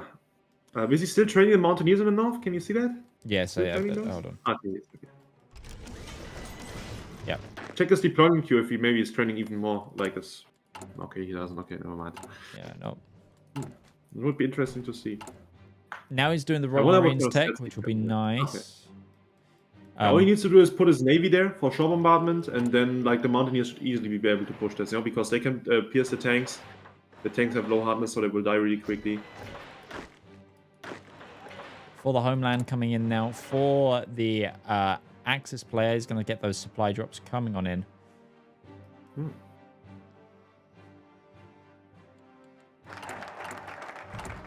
But I really didn't expect that Hungary would be like doing so well on this map. Really nice to see. I also think, though, it's doing better than it has any right to right now because of how the Allies have built. Because they've been so, like, these infantry divisions for a long time. He's now put the recon in, which is good. Okay, so he can now pierce the tanks, and also he's now starting to build special forces, which actually the build revolves around. Exactly. Can you see how much doctrine he picked for the special force, like the Navy-wise and stuff like that, Navy doctrine? Did he pick any? Nope. No special forces doctrines yet. He's only just unlocked Marines, so we might see some Marines come in. Hasn't put in anything he into needs to pick those Mountaineers. because it's like so much extra bonuses you can get, especially the Marine one. Just by picking a Navy advisor, you can get all the way down to 10% extra 10% extra special force attack. You get extra orc, extra soft attack, all of them. It's really, really important that you go for that. Yeah, absolutely. We are seeing an attack in the north here from the Hungarians in the mountains. It's an easy... Oh, hang on. I was about to say it was an easy defense. No, it was de-orged. Damn. They got reinforcement there. That's sad. Yeah, they did get reinforcement. Can the Axis capitalize on this? I think they might be able to. Gaining control of this airfield. I mean, they're running a no-air build, so it's not going to be huge for them. But it's still... Every mountain time they take back, that the Allies have to Exactly. push again, and that's going to be a bit problematic for them probably. They might get some kills here, as well. Those are Mountaineers that are trapped as well. Those are Mountaineers that just died up there. That's a huge gain. Yep. Even if they lose the tiles here, killing 3 Mountaineer units up there near Narvik, really, really good. The ones that were training Axis. for so long too, Yeah. Oh, Yeah. And he's just, I love this. Axis players moved all the way back to Narvik. It's like, no, you can have that position again. Just keep using that area to get kills. It's almost like the Utrecht trap on Across the Rhine. Oh yeah, true.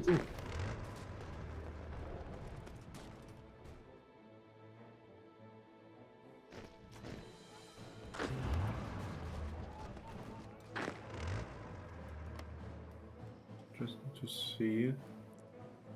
I wonder what the FTL player is gonna come up with something to change this. I don't think we can though in time, because the beat is already 288 points, right, left?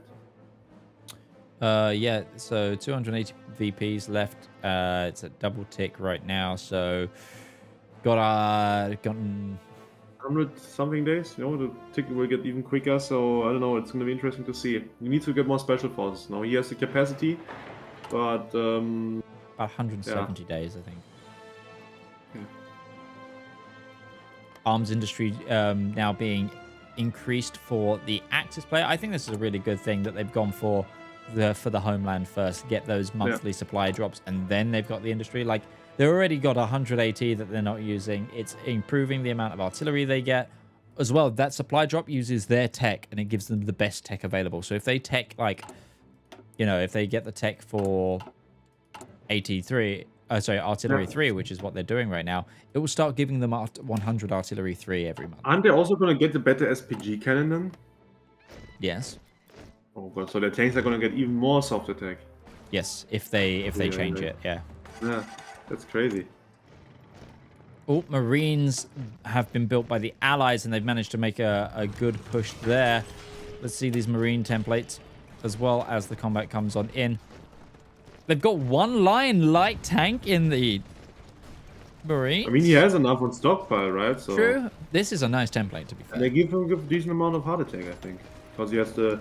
54 hard attack, 100 breakthrough, 148 soft attack, 20 combat width. And look at this breakthrough. Look at this breakthrough. Yeah, the Marines are going to be very hard to stop. Yeah. One thing I would have done... Tank at risk. Tank at Ranger. risk. Behind enemy lines coming in for the Allies, which means their Special Forces cap has now gone up.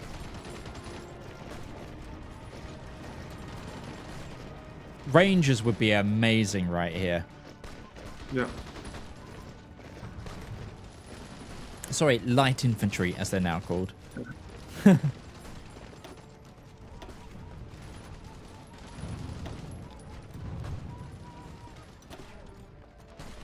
Grabbing that supply hub in the center here is also really good for the Allies. It means their line's going to be so much more stable Yeah, he's against actually the closer Axis. and closer to Lulea, and that's the only one that he needs to change the bleed here, right? Yes, Into the other exactly. direction.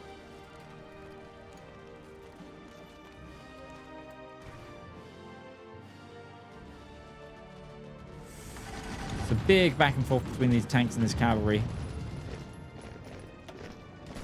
I think the Allies are going to come out on top here.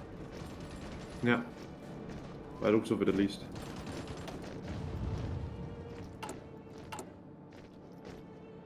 Yeah, he's deployed all of that 1,000 light tanks now, by the way. Just... Oh, Junge. I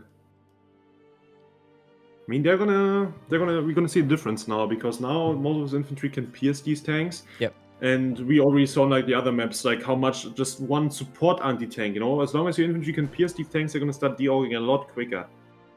Well, yeah, that's the thing as well. With the supply drop, though, the Axis are going to be able to start really ramping up the amount of AT they can put in their units, and they could easily flip this back. Because look, what they're not producing any themselves right now, but they've got 200 in storage just from the bonus. Oh yeah. So they I mean, can just also put it in anti-air there. would be there. Is he building anti-air? No. That's he is now, I believe. But that's Okay, the anti-air would also be would be enough to pierce it. yeah, and Because that's it's just being. light Oh, tank, to be yeah, honest. he's got one factory on it, but he gets 100 a month for free with the bonus. Oh yeah. So it's like, because it's 100 artillery, 100 AT, 100 AA. So you can almost commit to some support companies in your cavalry without even having to put industry on it. Literally, look, how much AT is it?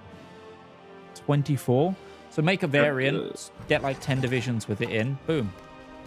Done. Especially around the port of Luleå, which is now under threat from the Allied Is that only advance. the Lulea tile he's attacking? No, that's right. That's the tile below Lulea. It's the tile below, but it's not going to I stop really, here. I'm not joking. I can't see anything. it's like really weird. You know, it's like. Is it still black and white? Yeah, it's black and white and Minecraft. You know, like Black on and top of white that. Minecraft, right? Okay, let me try something else. I'm gonna. It's ever since Discord rolled out your ability to clip streams. Hmm? Hold on. Okay, sweet.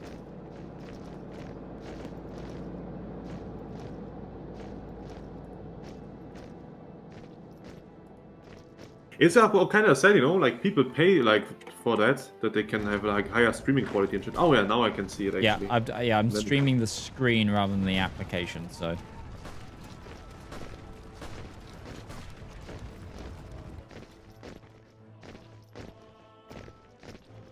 This is a great allied advance. Really good, really clean use of prepared troops, the right troops for the terrain, building to counter those tanks. And look at this, he's not going for Lula directly, he's going for the bridge crossing to the north of it. One thing he needs to do though is I think build a supply, right? Or does he have good supply in that area? He's got good supply because he's stolen Wilhelmina. Okay.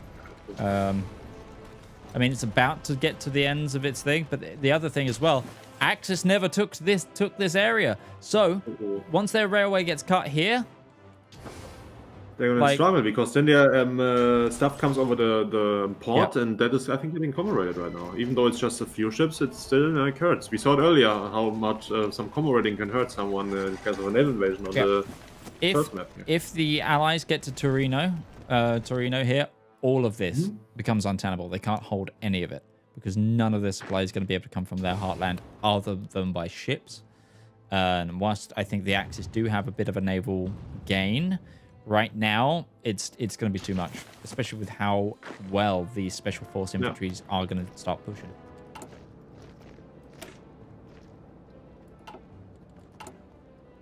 Oh wow, Allies are now though 500 light tanks in the hole. I mean, if you have a lot of divisions using those and you're not building that many yourself, you will find yourself in a deficit pretty quickly. It's making 10 a day though. Interesting.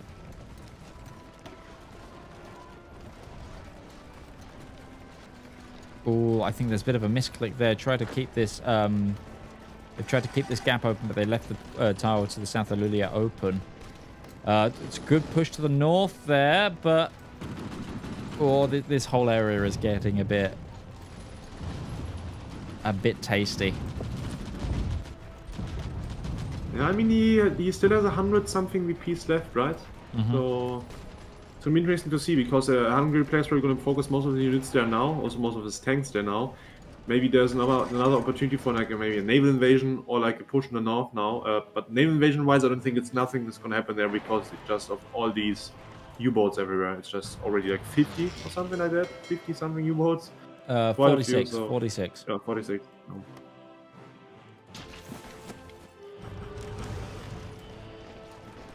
Yeah, that MIO is strong. Yeah. Oh, a fort just got constructed there in Lapland for the Axis. That's good hold there. Mountaineers on the advance in the north. Now being counterattacked.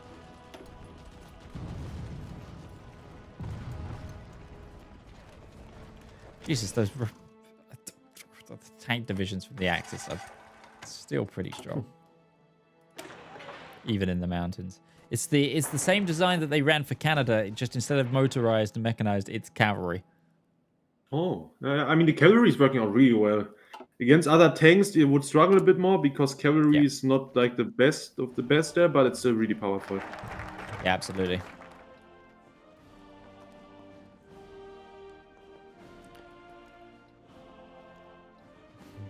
Axis could technically get even more submarines. But no, Yeah. they're going for the arms industry, which I think is the right call. Allies, though, under 100 VPs, they've got to make a move, and they've got to make it now. Yeah, taking the tile though will be extremely hard, especially with all of the allied Axis units Yeah, defending it. at this point, I really think it's kind of, we're going to see an Axis victory here, but it's still been a very, very, there's been close moments, very close moments. Yeah.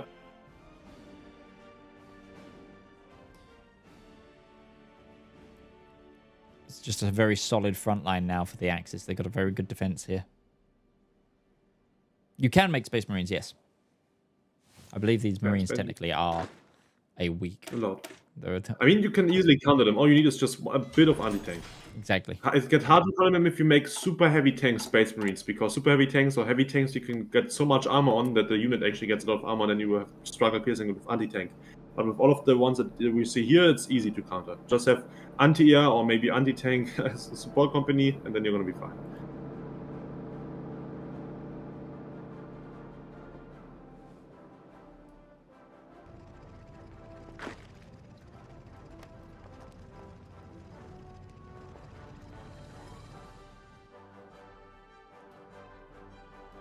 $82 VPs left now.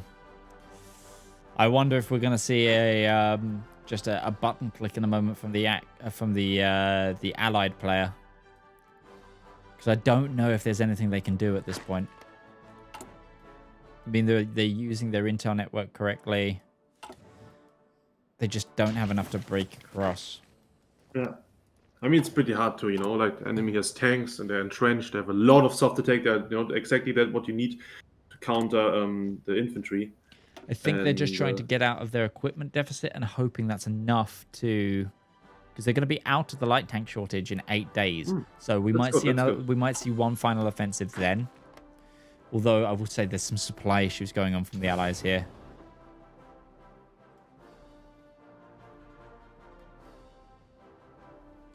Is he constructing that? Yeah, they are. I don't think that's going to complete before the game's over. It's 20 days. It's going to be very close. They're trying to build a supply hub. It's going to be very, very close. They're not running motorized supply, are they? Though they are. Okay.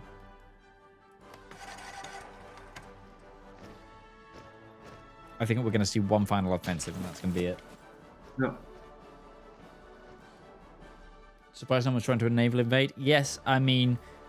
There's a lot of submarines, right? So it's the submarines. Those submarines are...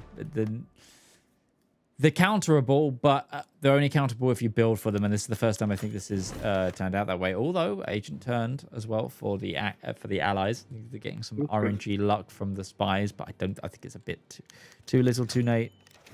Too little, too late. Maybe we'll get like a intel bonus now. One thing he could try to do is move his navy there for shore bombardment, or he could have also built like a railway gun or something for more. For less stats for the enemy there, because a railway gun combined with shore bombardment at the max level, you can get like reduce your enemy's defense by 40%. I think by the time this supply hub builds, they're gonna have 21 days left. Yeah. No, 21 VP. No, it's gonna be less than that. Sorry, they're gonna have 23 VPs left if I've head math correctly. I don't think that's enough to try and take Luleå. He's gonna try soon, but yeah, I don't think it's gonna be enough either. Unfortunately, like the tanks are just what you are supposed to counter them there. So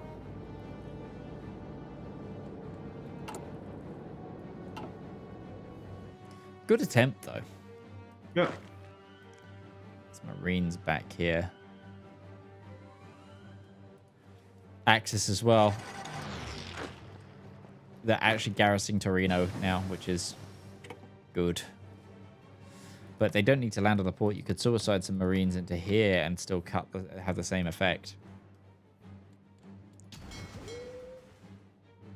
But yeah, just look at this naval dominance from the Axis. Yeah. It's like extra dockyards, cheap submarines, and he's been building them since day one. Yep. So, and another single one has died probably. That MIO is just potent, very, very potent.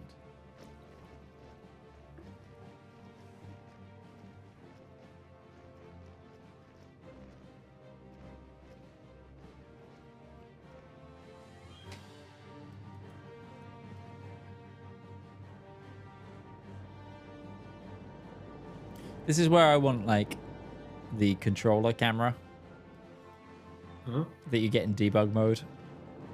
I'd love to be able to... I want to do 3D flyovers of, like, the troop lines. That's what I want. That's my dream. Oh, okay. Siege artillery bonus going in. An attack is finally going in. And it's currently green for the Allies. They might take Luleå. They might take Luleå. There's 4 VPs left, and they've taken Luleå. He might get encircled though himself now. Yeah, he's gonna get encircled himself. And he got memed out. Yeah. Oh, that's Did he lose it again? Yeah, he lost it. He got memed out. A nice trial, man. He was so close. But he took it back on 2! Oh, he took it back again. He took it back on 2! What? Oh my god. No! 2 VPs, and he just retook it. He's last standing in there. He's making a push in the north as well. I don't think he's going to hold it. It's about to fall again. No. Oh, he got troops in there in time. And okay, he held. The Allies held. Oh my god, everybody. The Allies held. That was extremely close. That's huge. That's so huge. This And game's now going to he go can on just- massively. I don't know how like the X-Player wants to push this back again. You know. I know. Like, This is the. Are we about to have the longest game in CIC history? Because Maybe. now there's 500 VPs for the allies to keep down. They can't lose a VP once. Or counterattacks coming in.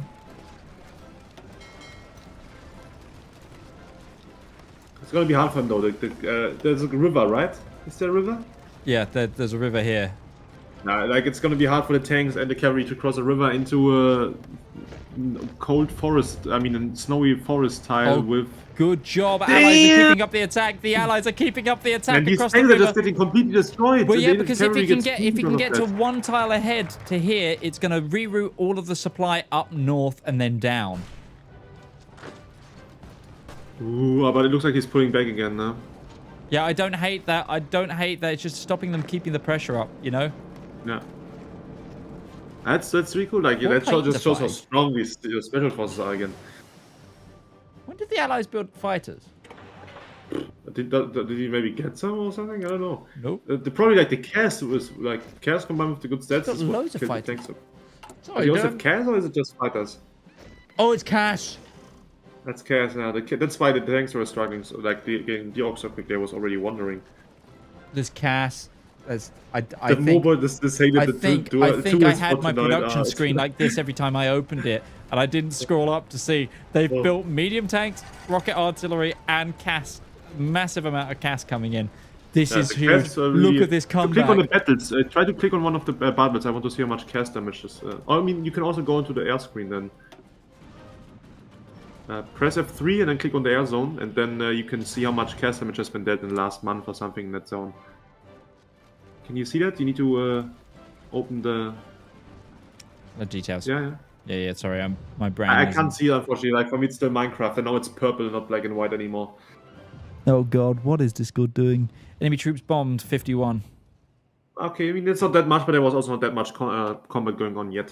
Nope. But you know, that small difference can help win the battles, especially when there's just Oh, one or two battles going. I've noticed well the Axis they're fully like defending this railway line. They know it's their weakness now, and there's an attack coming through the center.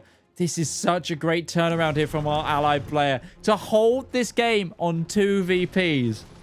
It was one day Holy away shit. from losing it. Not even one day, like just a few hours. Yeah, hours in this game.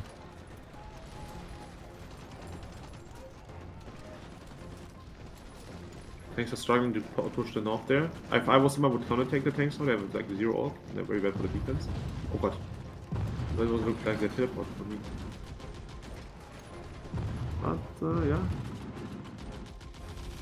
Damn, that's gonna be interesting to see. If the maybe X-Player is gonna try and do a huge push across, like, towards, Stockholm now or something, maybe? I don't know. Yeah, let's double check down here. No, it's still the same forces, and also the allies have made sure they've got a good holding force there just to keep it going. This is just crazy.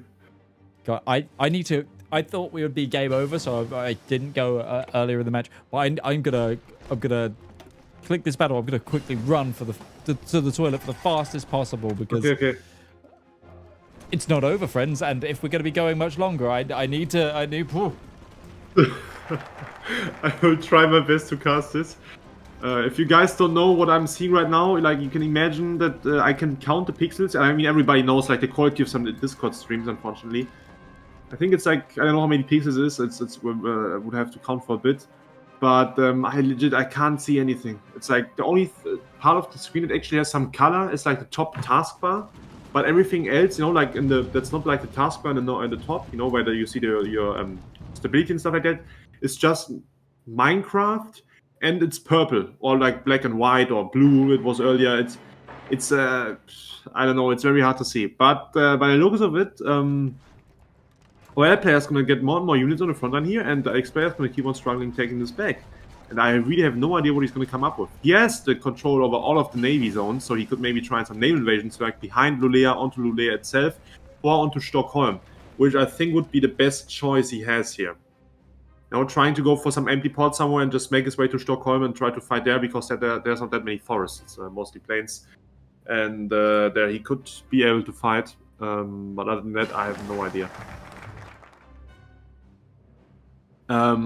Also, I don't know what else. How many points is that? 290 points left for the Axis. 294 So- back for the Axis. Yes. Oh. Yeah, it's taking 2 a day, right? At the moment. Yeah, I think so. Yeah, Yeah. 2 a day because we're later game as well. So the 150 days. 150 days. The Allies can't lose a single VP point ever. Yeah, he not even for a day. That's Yep, a problem. They can't lose for even for a day. I'll go see if I can fix the Minecraft for you.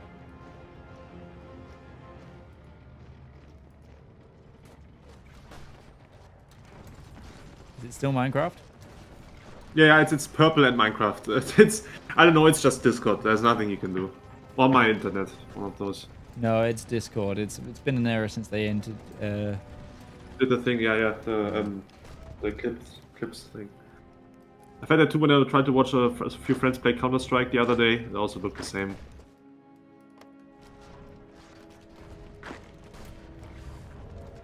Can you show the stockpiles pretty quick of the ad player? If he's missing like something like anti-tank or something? Nope. But don't tell me Lulia. Because I was supposed to say Lulia Allies was aren't missing anything. Okay.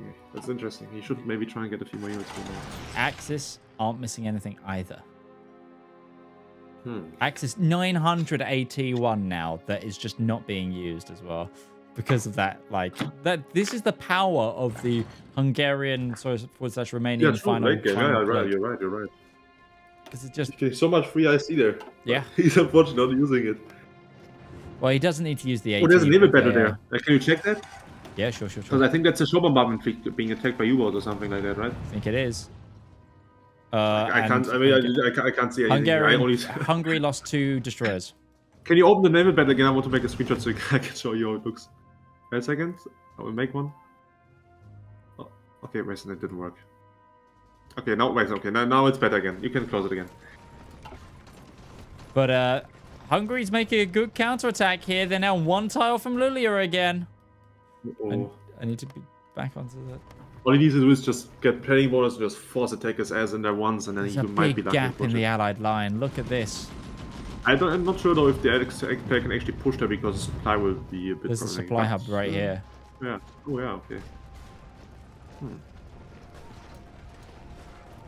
Because the Allied player knows he can't lose Lulia, so he's had to like overstack it almost.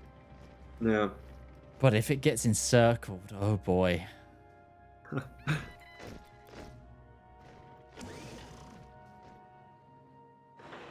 Still holding. Yeah, these tanks are doing so much good work when they can.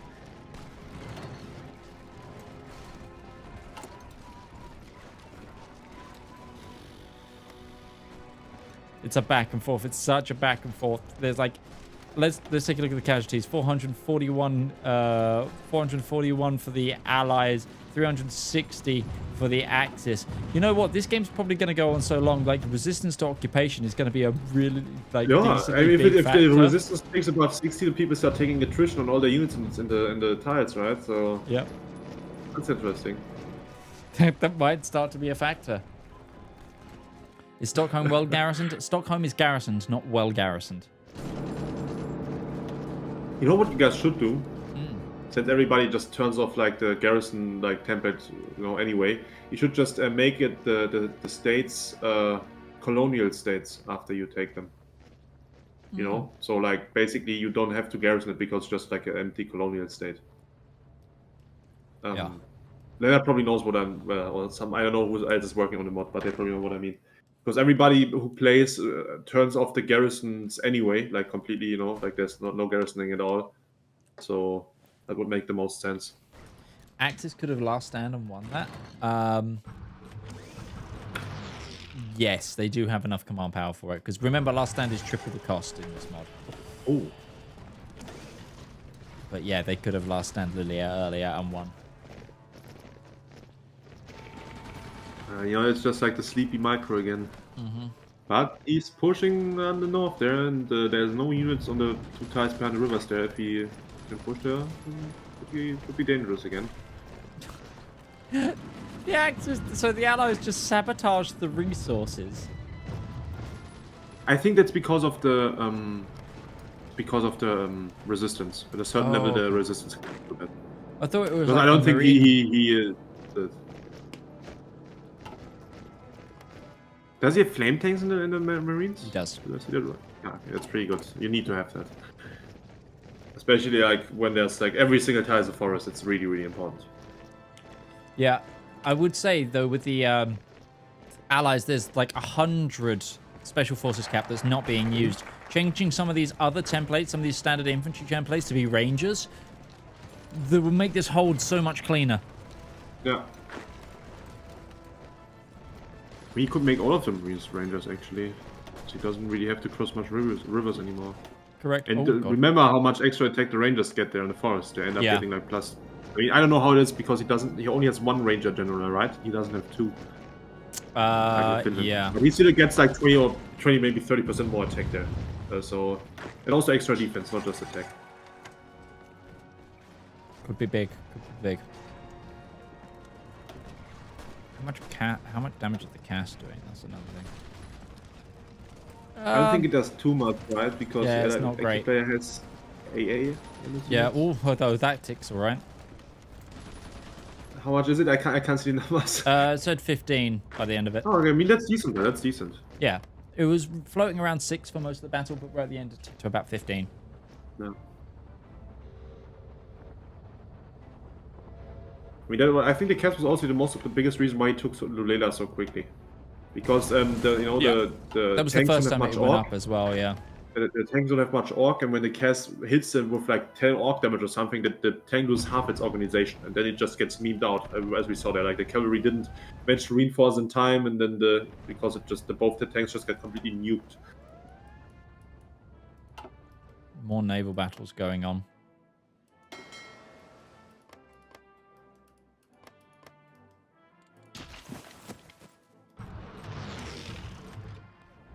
Now for Axis attack, really trying to push in. They just got the extra submarines from Silent Hunters. Literally every extent of these focus trees is being pulled out by the players. It's June 42, right? Yeah. Allies have completed all of their focus that they need. 1.5 years of war. Damn. I think it was a long. How many points? He only is like 2 digits, right? 86. 86 left, yeah. What? How much is it ticking down in 42 a day? two a day. So it's 2 a day, okay. Damn. No, 3 a day. That went 3 a day. Oh my god, that just went 3 a day. It's probably like it's 2.5 or 3 a day then, yeah. It's 2.5, 3 a day. It's 2.5 a day. It's 2.5 a day right now. This is insane. God. That means he's only got 40 days left on the calendar, if that. This is legit like the closest game I've ever seen then. Yeah. Like, I've never seen somebody had only 2 VPs of... left and then they turned it around like that. I mean, it's not over yet. Still something can still happen here, but... What a game. What a game this has been. This has got to be like on the mental of Constantine, I think, who's on the on the Axis. The mental has got to be like so draining right now to know that you almost won it, just almost, and then lost out just by that missed micro in the last second. Oh, what a...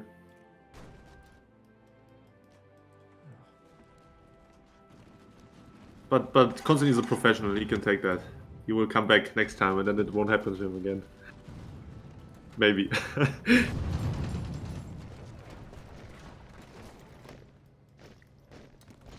Such an even game. Such an even game. The biggest comeback. Like, it's not a fast-paced combat now either.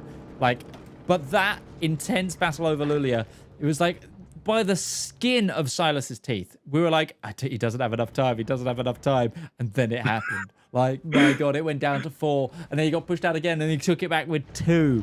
Literally, the day tick saved him. That's crazy. Well, how many other points are we now? 34 to 2.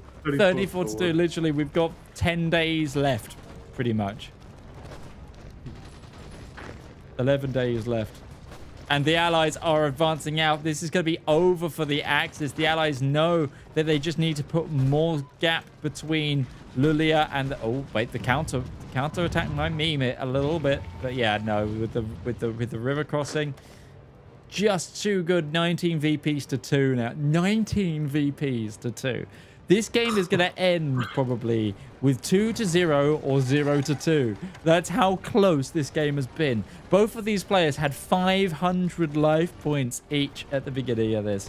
Now it is going down to, we're in single digits for each player. We're in single digits at 9-2. Single digits. A single digit match. You need to take a screenshot of that, please, okay? Like how close it is. Well, yeah, we're about to see it over. Like, what the 1-2 right now. I'm taking the screenshot.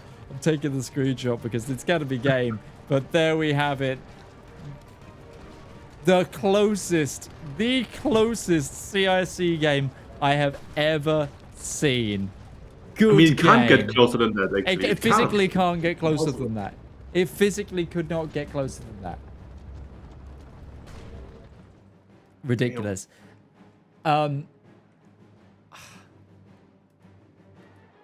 Right, there is another game that's meant to happen after this. Are you up for casting another? Because this has gone long. I mean, so, one more I can. If you're up to, I can do one more. Do you know what? I need to go to the other tournament though, but you know, it's okay when I'm a bit late. They also will take some time. Okay, so we'll see you guys in a moment. We'll be back after this short break. We'll see you in a moment.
So we're back with our final game of the day. My name is Midgeman. I'm joined by CMOPS. We have now got a matchup between Silas and Segel. Both back into this pro. We've got a lot of pro games today, and it's great to see. Silas is on the Axis with Segel on the Allies. This is across the Rhine. If you haven't been here before, hello and welcome to Commanders in Conflict, our premium esports mod for Hearts of Iron 4. This is from the Open League hosted by Speed 5. Segel is a well-known veteran of the game. Silas just pulled one of the most amazing comebacks we've ever seen. This should be an interesting match. It has to be an interesting match. Everything else would be disappointing. Everything else would be disappointing. Oh, man.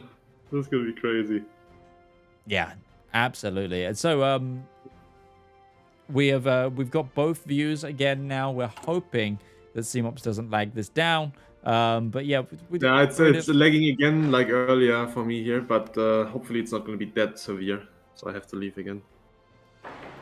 If it is, we'll have to make you leave and we'll put you back into the black and white realm. It's okay. Eventually, like my eyes are gonna adapt to it. And oh yeah, and it's just gonna make you stronger. Yeah, exactly. I should have set up my laptop for you, to be fair. Nah, I don't think that would have had much to either. I think it's probably my internet. It shouldn't be. I don't think it.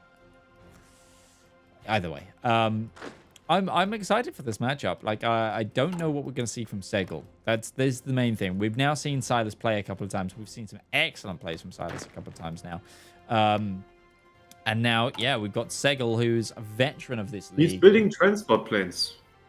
That means he will go and paradrop the things, but it might mean that he is not going for China, because on China you get them for free, right? You don't need to build them. Correct. Or he's a different focus pick order and gets the Humber a bit later and then has to build them himself. I don't know. But yeah, maybe I think it might be Russia mess up. Can't believe that last game got down to 2-0. How long did it last, by the way, in terms of time? I've got no idea, honestly. Because this game here, between those two, was supposed to start 40 minutes ago. This game was meant to start 40 minutes ago.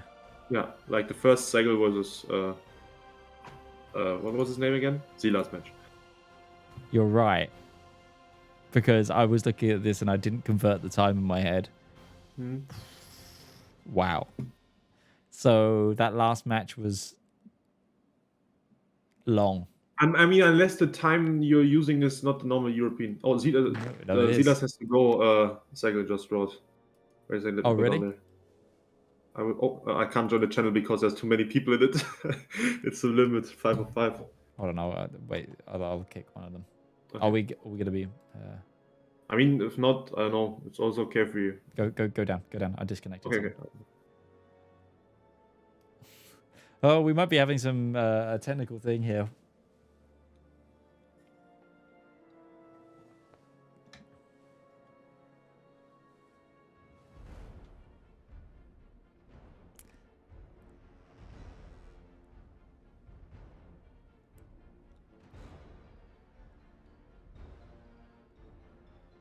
Wow. That last match, though, everybody, wild. Absolutely wild. Yeah, Silas has to go. They would have someone to replace him, but he's not here right now, so it will take some time. Okay, then we'll end the stream. I think that's all we can do at this point. So, everybody, sorry about that, but this is kind of the nature of an open league. Sometimes something happens with players. It's not the full competition. Covering these games, it has to be a bit like that. So, sadly, we have to let you go. How long have you got until your next stream, CMOPS? I'm gonna start it in like 20 minutes approximately, I think. I was gonna say, if you started it now, we could have raided into you. Nah, it's okay. It's okay. That's fine. The anyway. people know it's happening. The people who want to watch the yeah. Where can people watch it? Where can people watch you? CMOPS 300 on Twitch and on YouTube. There you go. Maybe I'll raid the Twitch chat into a blank channel anyway in a moment, if I remember in 10 minutes time, because obviously it's the delay. But yes, everybody, thank you so much for watching. This has been the last coverage of the Open League for this year, I think. We're taking a bit of a break now in terms of our coverage of the games. It's still going to be happening, though. So do make sure you're on the Discord for that. And also, head on over to both, if you're not already following the Speed 5 Twitch, do so. So many awesome shows happen here. But also, now go follow the Speed 5 Hoi YouTube channel. Which is a specific YouTube channel that's going to be taking over a lot of the Hoi content as soon as that starts to flush out. But we're going to be doing some planning, doing some awesome things for the year. We will see you around next time. Bye-bye now.